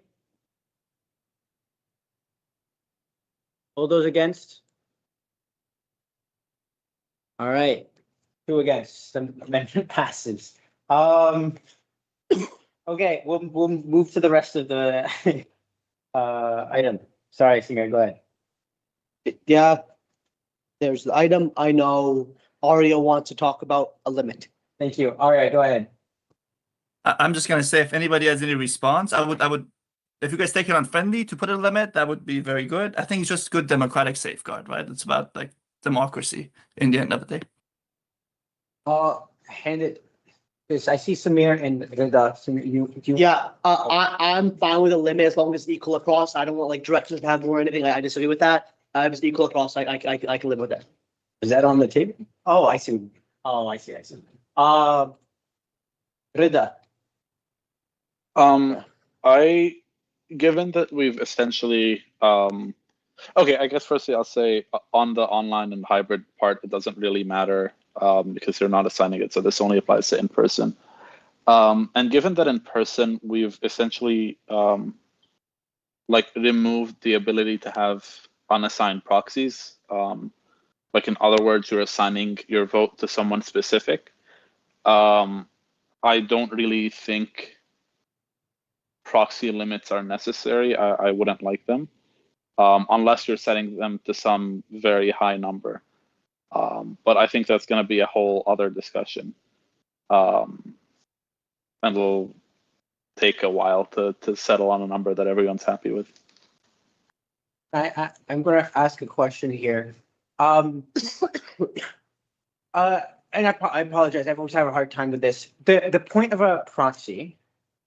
Can someone help explain to me what the goal is? Because it'll help me also, I think, understand what a limit might be.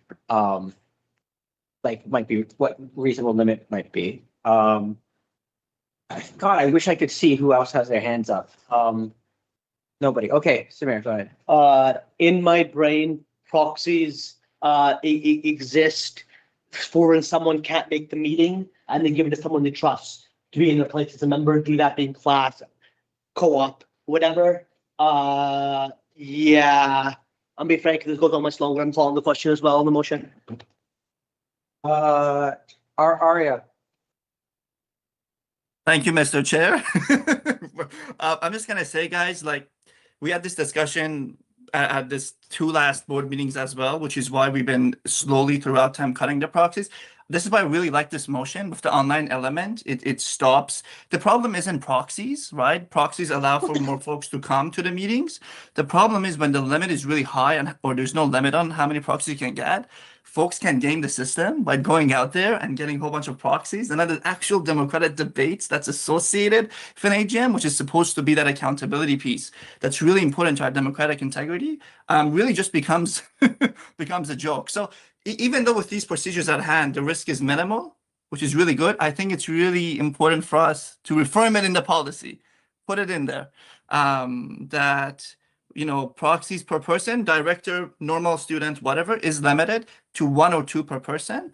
And with the online voting now being eligible, it really resolves that issue of folks not being able to participate and needing to take on more proxies. So I'm going to motion an amendment, good sir, And if it fails, it fails. But I think it's just good for democracy. So I'm going to motion that no member can hold more than 2 proxies in person. Right, I'm looking for a seconder, seconded by Skylar. Discussion, I saw Rita had a 2 before. So I assume that turns into a 1 here. Rita, you can go first. Yeah, I mean, I think in this case, the way proxies are now happening is that if I want to proxy my vote, I am choosing another student to hold that vote and vote on my behalf for me. And I think given the context as well, of UW, where you have a lot of students at any given time who aren't on campus, I think we should anticipate that if we are holding a meeting fully in person, we should make way for people to be able to give proxies. Ultimately, I think my sense is, you know, when we see that there are students who bring a ton of proxies that have been assigned to them, I don't like that. But also, I think if they were able to go and convince, say, 30 students that they can be trusted to hold that student's vote, I don't think it's any of our business. It's annoying, but I think students have that right to be able to choose someone to hold their vote for them. And so I think if we're going to set a limit, then sure, like I would say 10, but nothing under 10 is kind of my stance. Who's a 2? Anyone? Is there any 2s on in the? Okay. Thank you, Mohammed. Go ahead. No, I'm gonna 2 to this point because I've been thinking about it a lot actually, and like I completely understand where Arya is coming from in this sense. Is like there's a definite risk factor in leaving it, you know, leaving it open or like not having a limit on students swaying the democracy. But I feel the fact that we've confirmed now with the with what's on the table, if assuming it passes, is that you cannot have you cannot designate proxy holders to then act within procedural motion. So say there's a particularly risky motion that's on the table that has issues and people in large mass proxy to someone. Well, if an amendment's brought forward to fix issues with that motion, those proxies will not be able to be used. And therefore, it's the people on the table that will set the direction of the meeting. But at the end of the day, the ultimate votes will still stand in the direction of where people want to go. And I think the other thing I'd say is I'd be curious to know how much, like, this is more of a math thing, how many proxies by person we're getting. Because again, like systematically, we would hope to get more proxy votes. So people who have voted on the system on all proxies, and then the people that are directing proxying someone else to vote would be less in number, and therefore less swaying on our actual voting system. So for TLDR, I'm more akin to sort of Rita's point, where I think a higher limit would make sense, because in terms of actual damage, I don't see it being as significant because of the new stipulations that are in place in the current motion. Yeah. Okay. Ari, is that a 2 or? I will go after everybody else has had a chance to speak. Well, we're on to 1s. So. Okay, never mind. Then it will be a 2. I recognize their point, and it's the last thing I'm going to say. This risk is still the same. It leads to folks gaming the system. I have seen it. I've had folks up to 60 proxies at one point, like something crazy like that. I don't have the exact number.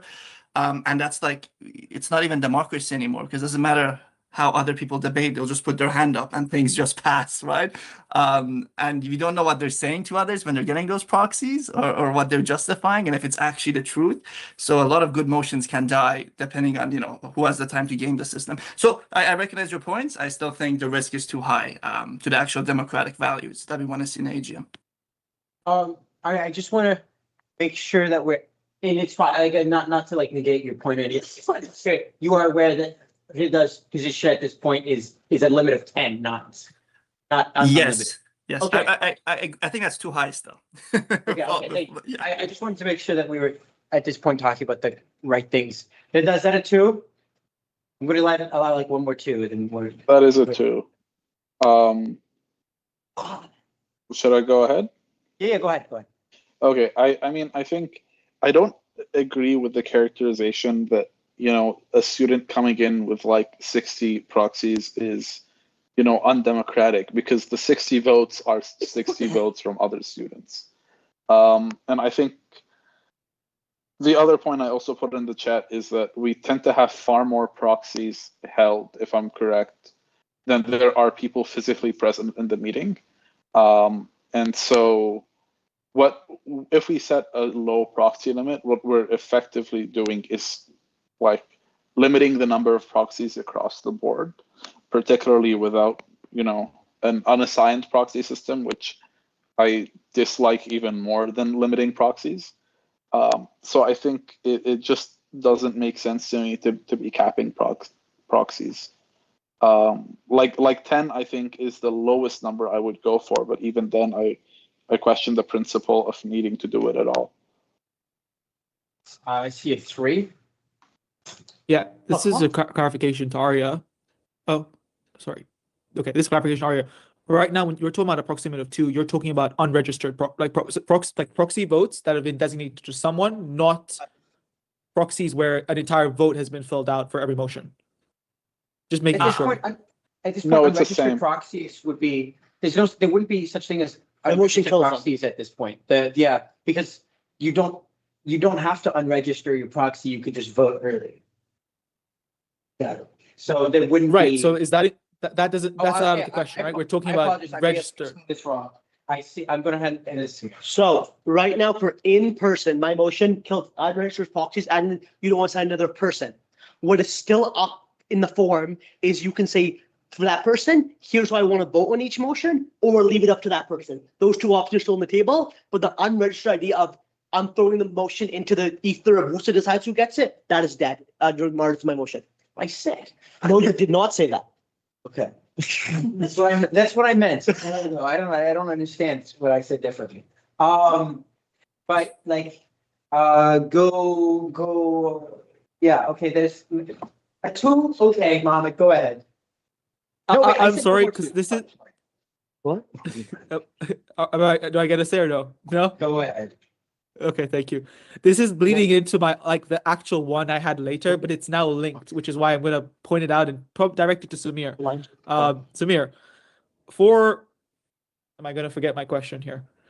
For proxies, if we have a proxy and a person fills out their quote unquote ballot for the AMM, does that have to be tied to someone for them to be voting on it, or can we just automatically have that given to the chair on votes?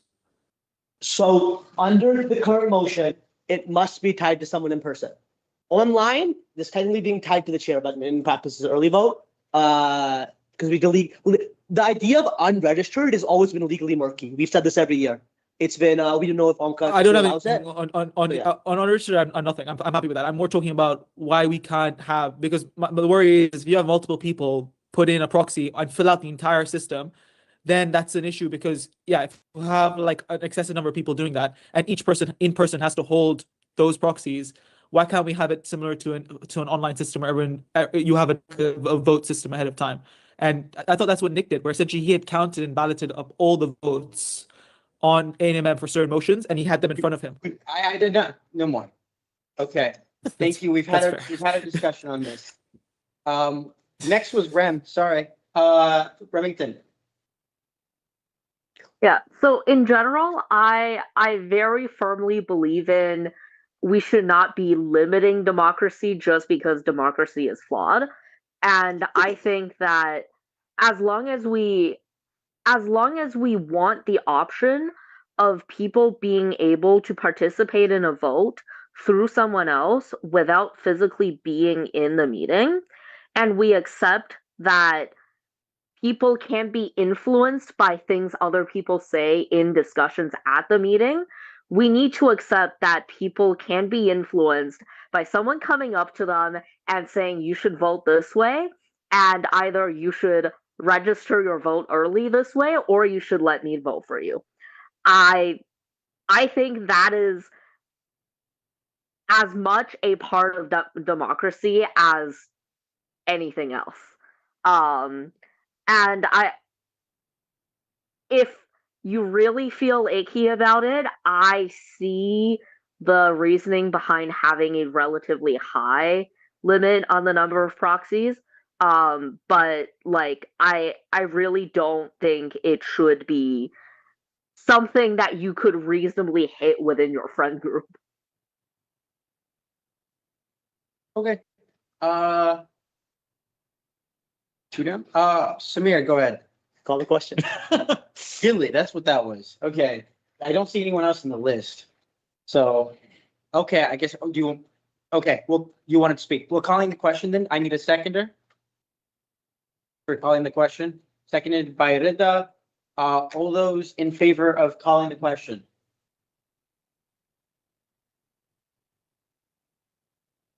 Wait. I'm not even saying No. Yeah, 1, 2. Okay. Yeah, let me see teams. This is on the amendment, right? Yes, it's on the amendment. 1, 2, 3, 4, 5, 6. Not fucking 7. All those abstaining. All those against. Okay. All those against. Sorry, Ari, was that an abstention? It's against. I'm voting Okay, against. So 2 against. Sorry. Okay. We've called the vote. So as a reminder of what the vote is, the vote is on setting a cap on proxies, specifically assigning proxies that aren't to the chair, is my way that I'm interpreting this, to 2 people. Everyone understands that amendment? That's a correct interpretation of the amendment, Aria? Okay, so all those in favor of the amendment, please raise your hands. And 2, 3, 4. Okay, all those abstaining. 2 abstentions. Mohammed, is that an abstention or a free vote? An abstention. 4 abstentions. Wait, sorry, I have a 3. I'm so sorry. Which amendment is this? This is the amendment on setting a cap on. This is Aria's amendment. Aria's amendment, yes. Okay. Seconded by Skylar. Yes. Hey, I thought we were talking about Rita's amendment. Rita's amendment Passed a long time ago. Yeah. Okay, the friendly well- one. No, there's no 10. Oh, it's friendly. I thought Aria's amendment was to Rita's amendment. Rita wants to pass a second amendment. We passed a friendly amendment that happened earlier. So What? this amendment, Okay. the amendment we're specifically voting on is on setting a cap of 2. Okay. Okay. Sorry, does that change your vote, Ram? Yes. Okay. We'll have a revote. Mohammed, go ahead. Yes. Yeah. I'm sorry to do this. I don't see text in front of me, which is particularly why I'm asking like this question. And this is directly to Arya. So Arya, so when you under the banner of proxy, you're saying both specified and unspecified proxies, correct? Yes, everyone except don't the chair. exist. Okay. They don't, yeah. Is this for the purpose of clarification? For the purpose of clarification, unspecified proxies no longer exist under this current motion, no matter what. No, I don't. Not unregistered, unspecified. Not That's- unregistered. sorry. Like when I That's say what I mean. unspecified proxy, I mean when I That's say what I mean, Ben. unspecified.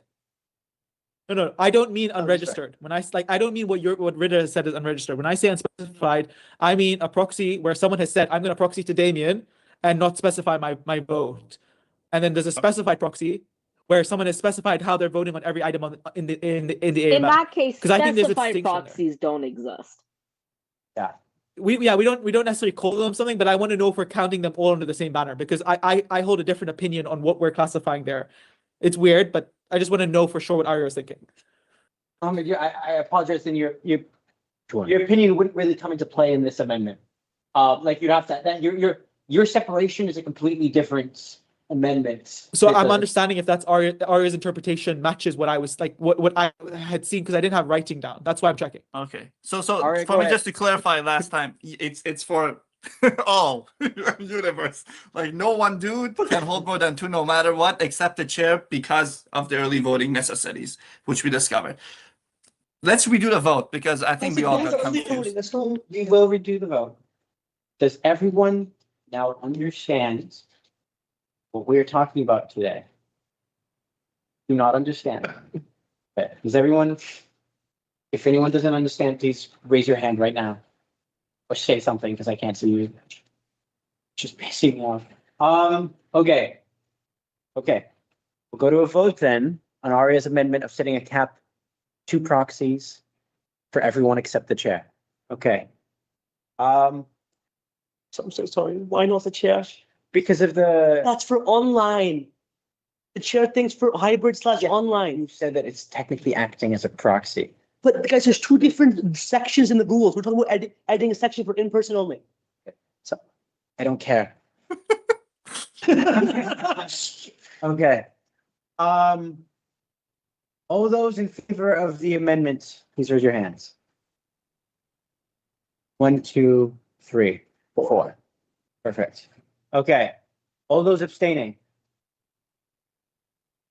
1. I think it's okay. It's two abstentions. Yes, thank you. 2 abstentions. All those against. 1. Oh, Jesus. 1, 2, 3, 4, 5. Thank you. 5 against. The amendment fails. Okay. Abstained if the chair wasn't there. Rida, did you have your my assumption is that a lot of people, somebody wanted to set a cap of 10. Is that like a friendly thing or what's going on? No, no, Damien, I said that's the lowest number I would go, and even then I don't like it. Okay, but my assumption then was that I heard some people who their vote depended because they wanted a 10 instead. Does anybody from that want to move their motion? I see. Mohammed, is that what yours? Is that what yours is? I see. I have a great motion calling the question on this motion. I don't know if you're going to get that. Yes. Aria. I'm going to move the same motion, but with 10 instead then. Well, he did call the question. You a seconder right now. Yeah. Does someone want to Okay. I don't know if this is going to pass. Go ahead. Seconded for calling the question. Okay, the question's been called. All those in favor of calling the question? 1, 2, 3, 4. Why does Mike? Oh, no, that's just above Mike's head. Okay, 4 in favor of calling the question. All those against? 1, 2. It's okay. Yeah, perfect. Aria, you were next in line. Guess what? I'm introducing the same motion, but with 10. 10 is better than, infinite. So the wording is the same. No need to debate it. The number just went from 2 to 10. Okay. Is the chair still there? This will genuinely happen, Bob. It is except the word except for chair still in the motion. Oh, okay, fine. I'm removing the chair to whatever Samir wants. Fine. Let's just get a cap. Samir, you're getting stuck in the nitpickiness. We're not nitpicking this right now. Yeah, so no, this is actually not. So I'm looking for a seconder. Seconded by Skylar. Okay, we're on 10. I want a shorter discussion because a lot of the principle, I don't want to rehash of the second one of the number 2. Okay. Okay. Seeing no new discussion. Mohammed. Clarification, sorry. Just to Samir, when you say you said you don't want the chair can hold unlimited proxies, is that online only or also in person? So the reason it has to exist online is from talking to Pat, like we need to assign it to someone on paper. So it's online assigning to the chair is purely a technical sense because the chair is going to vote the way they cast their e-ballot. So ignore that. Yes. In a technical and in sense, person, that's and what we're getting. oh, sorry, yeah, and in person, if a chair gets if a chair gets a proxy that's filled, they would vote according to that in a similar e-vote In fashion. person, No. For my motion. All right, Mohammed, finish your thing. So yeah, so again, that's my clarification here. Is if this is only on if this clause that Aria is promoting is because it's going on both sections, I assume. So in the section on in person, or is it only going on the online version? My understanding was motion is only in person because online proxies are a whole different thing. It's all proxies are basically an early vote. Online. So then only, oh wait, sorry. Okay, this is now why I'm getting confused then. So you can, a person can only hold up to 10 proxies, period. So in person. So your actual voting. Yes, like that you're on includes the chair. So the location. chair also can't hold more than 10. That's correct. Yes. Okay. The chair effectively cannot hold in person. Like shouldn't. The chair holding proxies is here really only a mechanism for unregistered proxies, which do not exist in person. In person, you have to pick someone and they hold your proxy. And if you want, you may give them direction. And that's what it comes down to. Okay. Perfect. Now there's understanding. Okay. We'll go to a vote. I'm not seeing discussion. Skylar? Sorry, can you just clarify we're voting on this full motion? This is on the amendment for 10, for a limit of 10. This is the last limit one I'm going to be taking, guys. The only reason I took this one is because I know it affected some people's votes with the expectation that there would be another one. Okay, so all those in favor of the cap, like the cap of 10 on in-person proxies. You see? 1, 2, 3, 4, 5, 7. Okay, all those abstaining. Wow. On, is that a leftover hand? Because I saw you there before. Yes, it Okay. is leftover. I'm sorry. No worries. So one abstention, all those against? 1, 2, 3. Against. I didn't see a vote from. Oh, no, I didn't. Okay, so the motion, the amendment passes. So we have a limit of 10. I see Mohammed. Okay, I'm going to keep this quick, but this is something I've been trying to talk about sort of this entire discussion point, but I'm going to try and keep this quick because it pertains to how I look at proxies working. So the way I see it is we have 3 types of proxies. One has been removed, which is the unregistered system. But now when we talk about proxies that are currently active, we'd have 2. One where you would have a directed proxy is the word I've used. So essentially where the vote holder, so the person issuing the proxy, has said where they want the proxy vote to go. And then the alternative is when you have an unspecified proxy or a blanket proxy, where then you're asking the person who takes on the proxy to determine to vote when and where. I think the primary risk are with those, because the risk where you have someone going into a room and sort of soliciting 40 plus people to and then give them their proxy is then you have that person holding the discretionary proxy for those 40 people, which is potentially a risk. You can disagree, but that's my point there. The alternate, where you have 40 people coming out and saying, I want to specify my vote in this angle. And because we don't have a system for online voting, according to the current system, those 40 votes need to be held by individuals present in the meeting, and they're specified. And that's my worry. And that's partly why why I'm voting against, because in a situation where you have 100 people in a meeting, you could only potentially hold 500 proxies. And let's say 500 people decided to specify their ballots beforehand and direct people on how to vote on a certain motion item. Well, then how are those votes going to be held in place?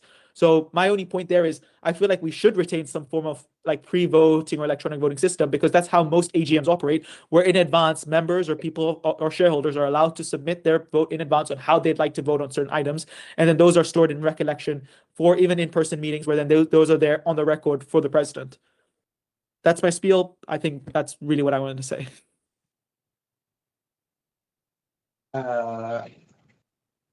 Okay, I was a little. I'm gonna just let the discussion happen. Rida? So when you give like quote unquote directed proxy, what you are saying is, for example, I cannot attend this meeting. Mohammed, I trust you to vote on my behalf. So I am giving you my vote, and I would like you to vote in this way, right?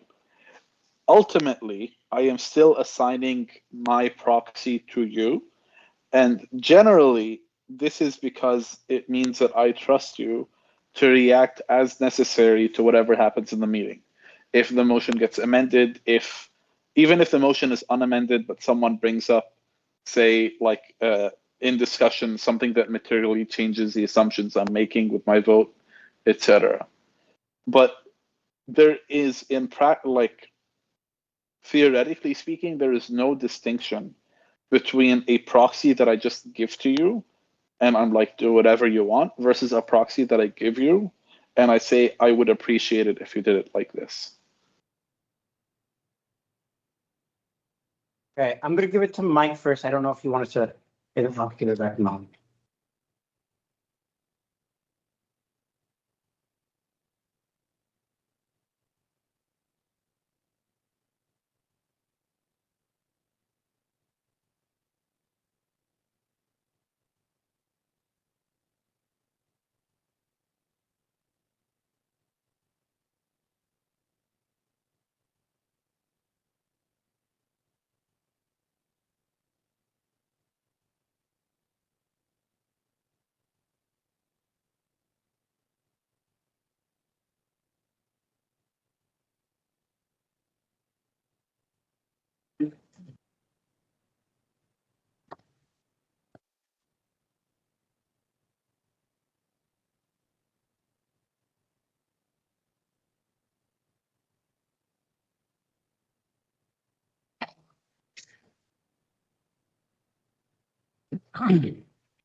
Two things. One, quickly to Mike. So, Mike, did a majority of people choose to indicate how they're going to vote, or did they, for a majority of them, leave it up to the proxy holder that they're designating to?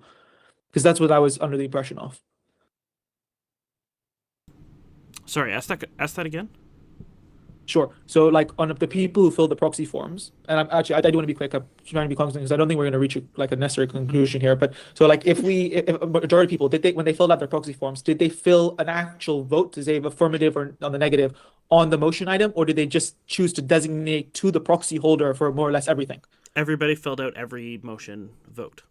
So for, against, abstain on every piece, and it was That's false. Okay. 3 up. All right. I've received some that said you can vote each way.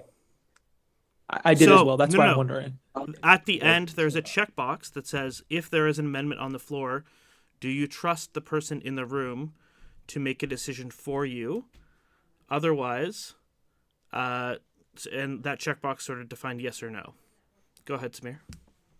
So I saw the form last year. I helped someone fill it out for someone else. For each motion, it says either for, against, abstain, or let your proxy holder do it. It's on each motion. It's not at the bottom. It's on each individual I'll motion. wrap up my point. Okay, I'll wrap up my point, Damon. Thanks for giving me the time on this. I don't think we're necessarily going to reach a conclusion today. I'm not expecting that. But my main point here is that like in this circumstance, like if let's say I don't know WUSA and I want to participate in the AMM and I don't have someone that I necessarily know how to proxy to, and unregistered proxies no longer exist. So how would it work if I don't have an individual to give my vote to? So I think we should have a system. My laptop's gone. We should have a system in place that allows people, unless I'm missing something, we should have a system in place, something for the future, that allows people who essentially just want to participate in the actual vote to put forward a vote, and it can be automatically registered to a certain person. So we can look at how it works Onco-wise, but essentially if they specify their ballot, or alternatively, something I prefer more because it blankets out some of the issues we've talked about today, like a way of pre-voting system, the way AGMs work for corporations, where you can have pre-voting done in advance for members who wish to indicate their vote earlier, and that would be another simpler system that could be done in advance. And I would assume Sandra can jump in here based on how other Onca corporations work, but essentially, yeah, just in advance having people do their pre-vote system, which is their membership right, and then in the meeting stacking those on top of whatever's in place. And that would be my suggestion, and that allows people who do not know anyone in WUSA or someone involved that's attending the meeting to proxy their vote. That's the only thing I want to say.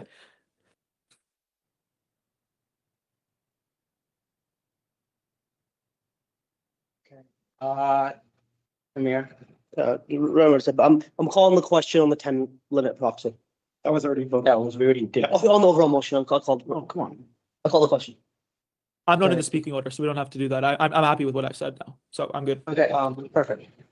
Okay, well, I'm looking for a seconder then. Seconded by Arya. All those in favor of calling the question? Damon, there's no one in the speaker line, so we don't need to call the question. No, there is. There is. Skylar wants to move an amendment. Oh, there is? Yeah. Oh, sorry. Okay, so one, two, three, four, five, six. All those abstaining? Sorry, Katie, is that an abstention? Wait, is that in favor? 4. Yeah. 4. So seven, favor, 2 abstentions. Any against calling the question? 2, 3. So that's, 4? So I think that means it. 1 second, what's the numbers? 7, Already, you 7, seconded the motion, you voted against it? Wait, Yes, exactly. All right, you voted for and against. Sorry, I no, call I, it- I seconded it and then I voted against. I call it division of the house. I have actually no clue what that means. Call the vote again. You called it vote. Okay. Do we need a seconder for that? I have no idea. All right, whatever. All those in favor of calling the question? 1, 2, 3. Okay. 1, 2, 3, 4, 5, 6. Okay, all those abstaining from calling the question? 1. Cool. All those against? 1, 2, 3, 4. Okay, 1, 2, 3, 4, 5. Thank you. 5. Okay, so the calling the question fails. Have fun. What's next? That Was an amendment go ahead. in the chat.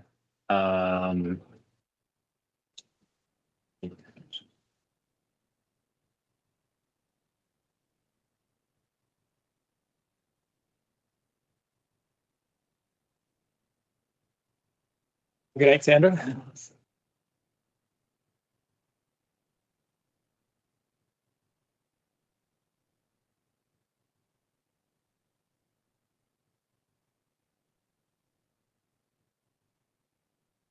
I'm sorry, am I lagging or is there Sorry, I'm just saying it. Okay.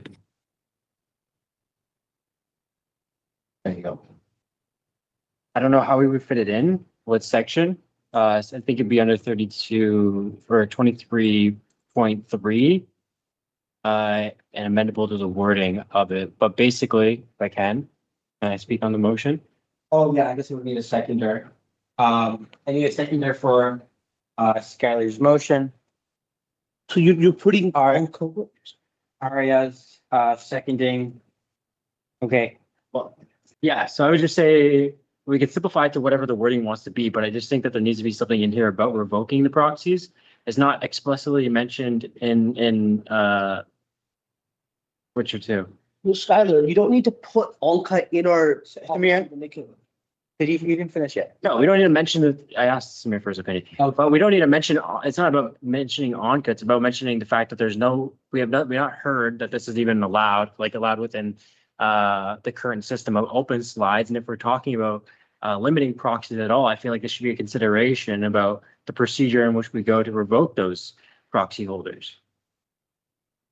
Okay, Aria, do you want to use your seconding? No. Okay. So for revoking, the way it works is they send us an email and Pratik moves them from the proxy list to the main list. We clear out any proxy votes they do and then vote them normally. Again, that's why we need, ideally, it's more than 24 hours in advance. The final list should be made after 24 hours, like that. That's the idea.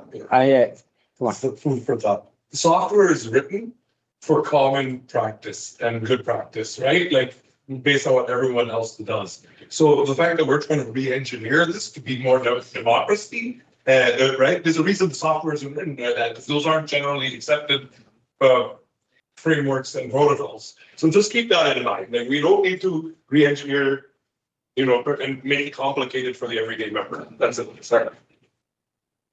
Yeah, I just think it's more of a method of revoking your vote, and it's not explicitly mentioned anywhere in this motion, nor in the bylaws, and I also don't think within the form itself, it's mentioned, to revoke. So I think it's worthwhile including here for talking about hybrid proxies. I don't know why it's no big deal not to include a section on, revoking your proxy.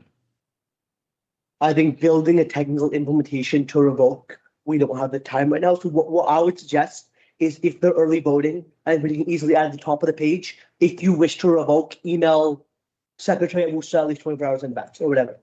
Cause true, Alga doesn't need us to legally have it revocable. So if you just want to move this, is it moving all of this or is it just this? If we can, I'm amenable to anything. To just the bottom part. I think just this paragraph. My other question is has Patrick said that this is feasible, like online? Yes, I met with him. Okay. You're sure? I'm 1000% sure. Then yes, I've moved the latter part. Because at the end of the day, revoking it is just moving us to the other list. Yeah, so literally all I want to have is that amendment in there, so it's stated. So like, yes, the bottom part would be fine. Which one? Section 23.3. Does that work? Which line, sorry? The one that Samir has in there. That's, Yeah, exactly. can we do that on, do you think we could just withdraw the amendment? I don't think we could, I think we could probably do that on friendly, I think. Just vote on that amendment if it's changed already. Okay. Any more discussions? We call it here, okay? All those in favor of the amendment?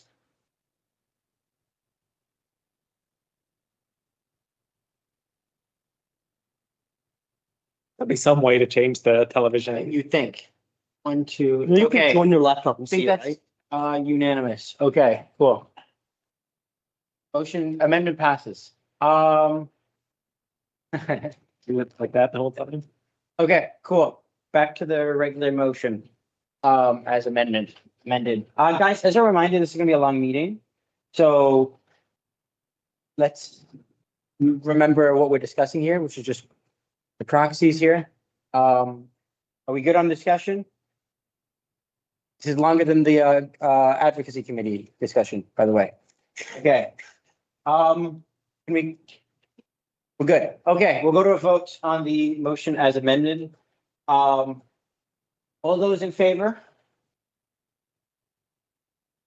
What did you do? I don't know. Yeah. Okay. 1, 2, 3, 4, 5, 6, 7, 8, 9, 10. All those abstaining? All those against? I think that one's a back. This one here? Yeah, I think so. Leave the meeting. Okay, all but one in favor, the motion passes. Okay, on to the next. Next is move into conference. So we'll go into our reports.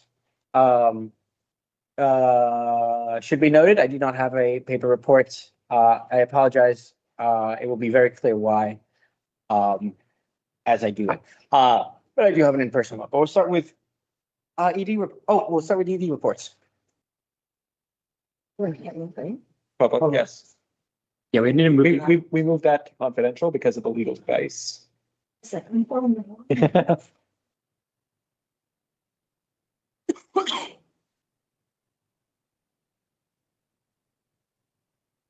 Feedback that is, I think we're already mentioned, we just wanted to put there for folks to know that's what we were thinking.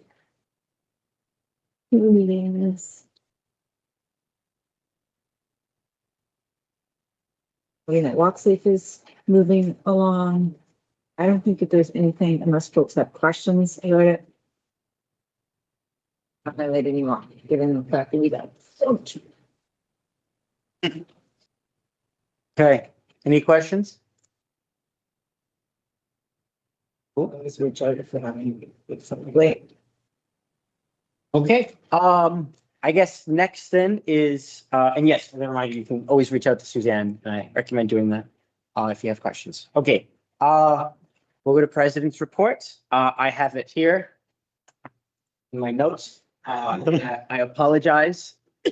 We do. I apologize very deeply for not having a paper report here. I've been a little occupied. We'll start off talking about just a little advocacy we're doing, where students are talking about, and Tracy has been focused very deeply on policy 70 and some changes to make sure that students can sit on these committees, specifically the policy 70 petitions committees. And so essentially petitions committees are about understanding the extenuating circumstances of students.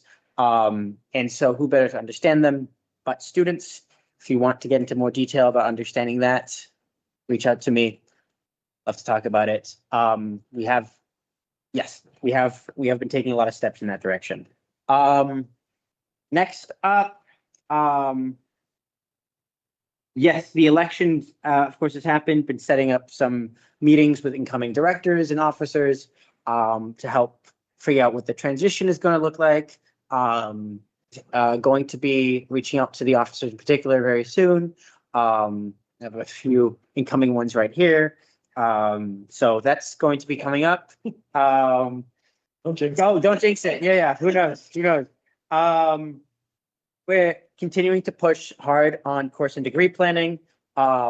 It's very important that the university gets in line with other universities in offering their students software so that they can understand how to plan their courses and what they still need to graduate. It feels like it should be basic, like obviously we'd have this, but we don't. So we're continuing to push on that. Had some meetings around St. Patrick's Day, in which we were assured by the city government that there would not be an injunction this year, which is good. Our method to deal with students should not just be to jail them. So that's my hot take of the day. And so that's the good news. We will be having communications going on out at some point about how to party safely and how to, apologies. We have a lot to talk about, so I'm just keeping it brief. Meeting with society presidents, see how they're doing. Things seem to be really positive when it comes to relationship between societies and WUSA from my first conversations, so that's good. And of course, OSAP cuts, in which Rem will have probably more details than I do. But I'll just say we had a couple interviews already on CTV and The Record. One was a TV interview with CTV Kitchener, and the other one was a Record article in which we expressed the very intense feelings students have towards these OSAP cuts. I mean, I'm not going to couch the language. I think students are angry, and I don't think we can hide from that. I think these these cuts undermine what we've built up, where lower income students in many ways can finally go to university in this province and in this country, which isn't always the case in other countries where things have been more heavily financialized, and this is a move in that direction. And at a time where students, are already having hard enough times with the job market, with grocery costs, with rent costs, it doesn't make sense to lob another grenade at them. So that's in many ways the message. I recommend you take a look at some of our messaging. We also had a statement out, expressing our anger at the decision. That is it for my public report. Any questions? We'll talk more about it possibly. I don't know how much in public and how much in confidential on the OSAP front with Ren. Okay, see no questions. We'll move on to the VP report. My public report is very boring. It's basically just we're working on stuff about OSAP and we'll talk more in confidential. Any questions on that? Okay, not seeing any. We do have director reports as well. As a reminder, one, look at the time, and two, make sure if you do have a direct report that it is especially relevant. I'm going to trust people here. Does anyone have anything that they want to report? Like, go ahead. Yeah, just on Damien's point about OSAP cuts, I guess just director report that tomorrow there'll be a press conference at Queens Park by MPP Tyler Watts, and I'll be in attendance. And there's a chance that one of the officers will be there representing students and providing a statement. So that is the report. This is correct. We will talk about that more in the sense we've got, I guess it's fine to talk about this in public. We've been reached out by like both opposition parties for press conferences and stuff like that, in which we're seeing where we can have our voices heard and what would be best. We want to have it heard as many places as possible. Okay. Coolio. Any more director reports? Not seeing any. We are on to confidential session. And can I have a mover into confidential? Moved by Mohammed, seconded by Rory. Any against? Seeing none. Okay. Mike, can you move us in?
Thank you. All right, so, coming out of confidential sessions, we've approved a, few motions to, come onto the AMM agenda. So I will read those, or I'll read out the ones that have been. Dude, I can't, I don't know which ones are in the draft. Should I just, this would just be the ones that because we now passed stuff that was initially going to be in public session. Can you get the draft agenda so I can read those ones out as well, please? Yes, please. Actually, if you could just read out the ones that are now going to be on the agenda.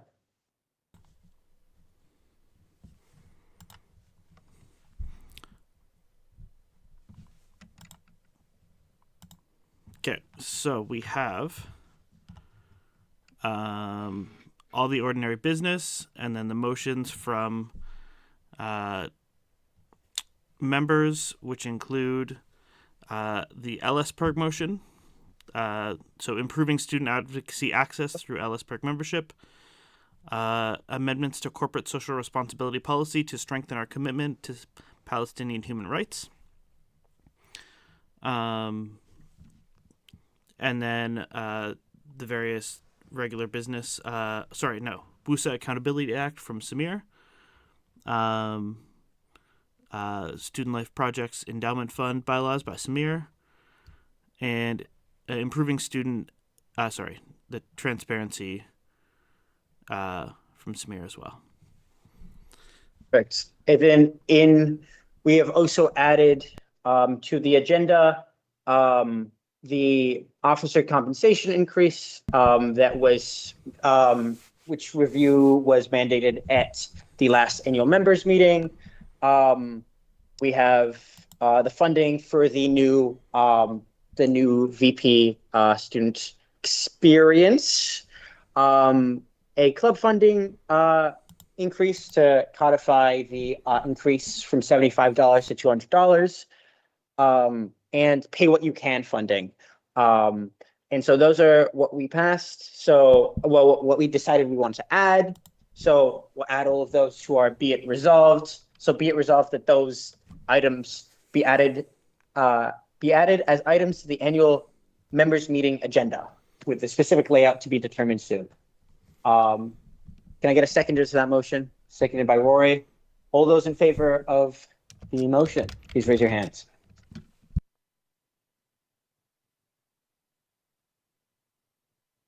Okay. Thanks. That is unanimous. Thank you. All right. With that being said, in what I'm impressed was a very quick meeting. We, I believe, can adjourn. Rida, I see your hand. Is that leftover? Motion to adjourn. Motion to adjourn. Oh, okay. No, she better be sleeping. Sure. Motion to adjourn. Can I get a seconder? Seconded by Rory. All those in favor? Since I'm when just do we doing it. vote? We're doing it. We're doing it. Okay. It passes. Motion, meeting adjourned at 12:14. Thank you, everyone, for staying late. Thank you to staff.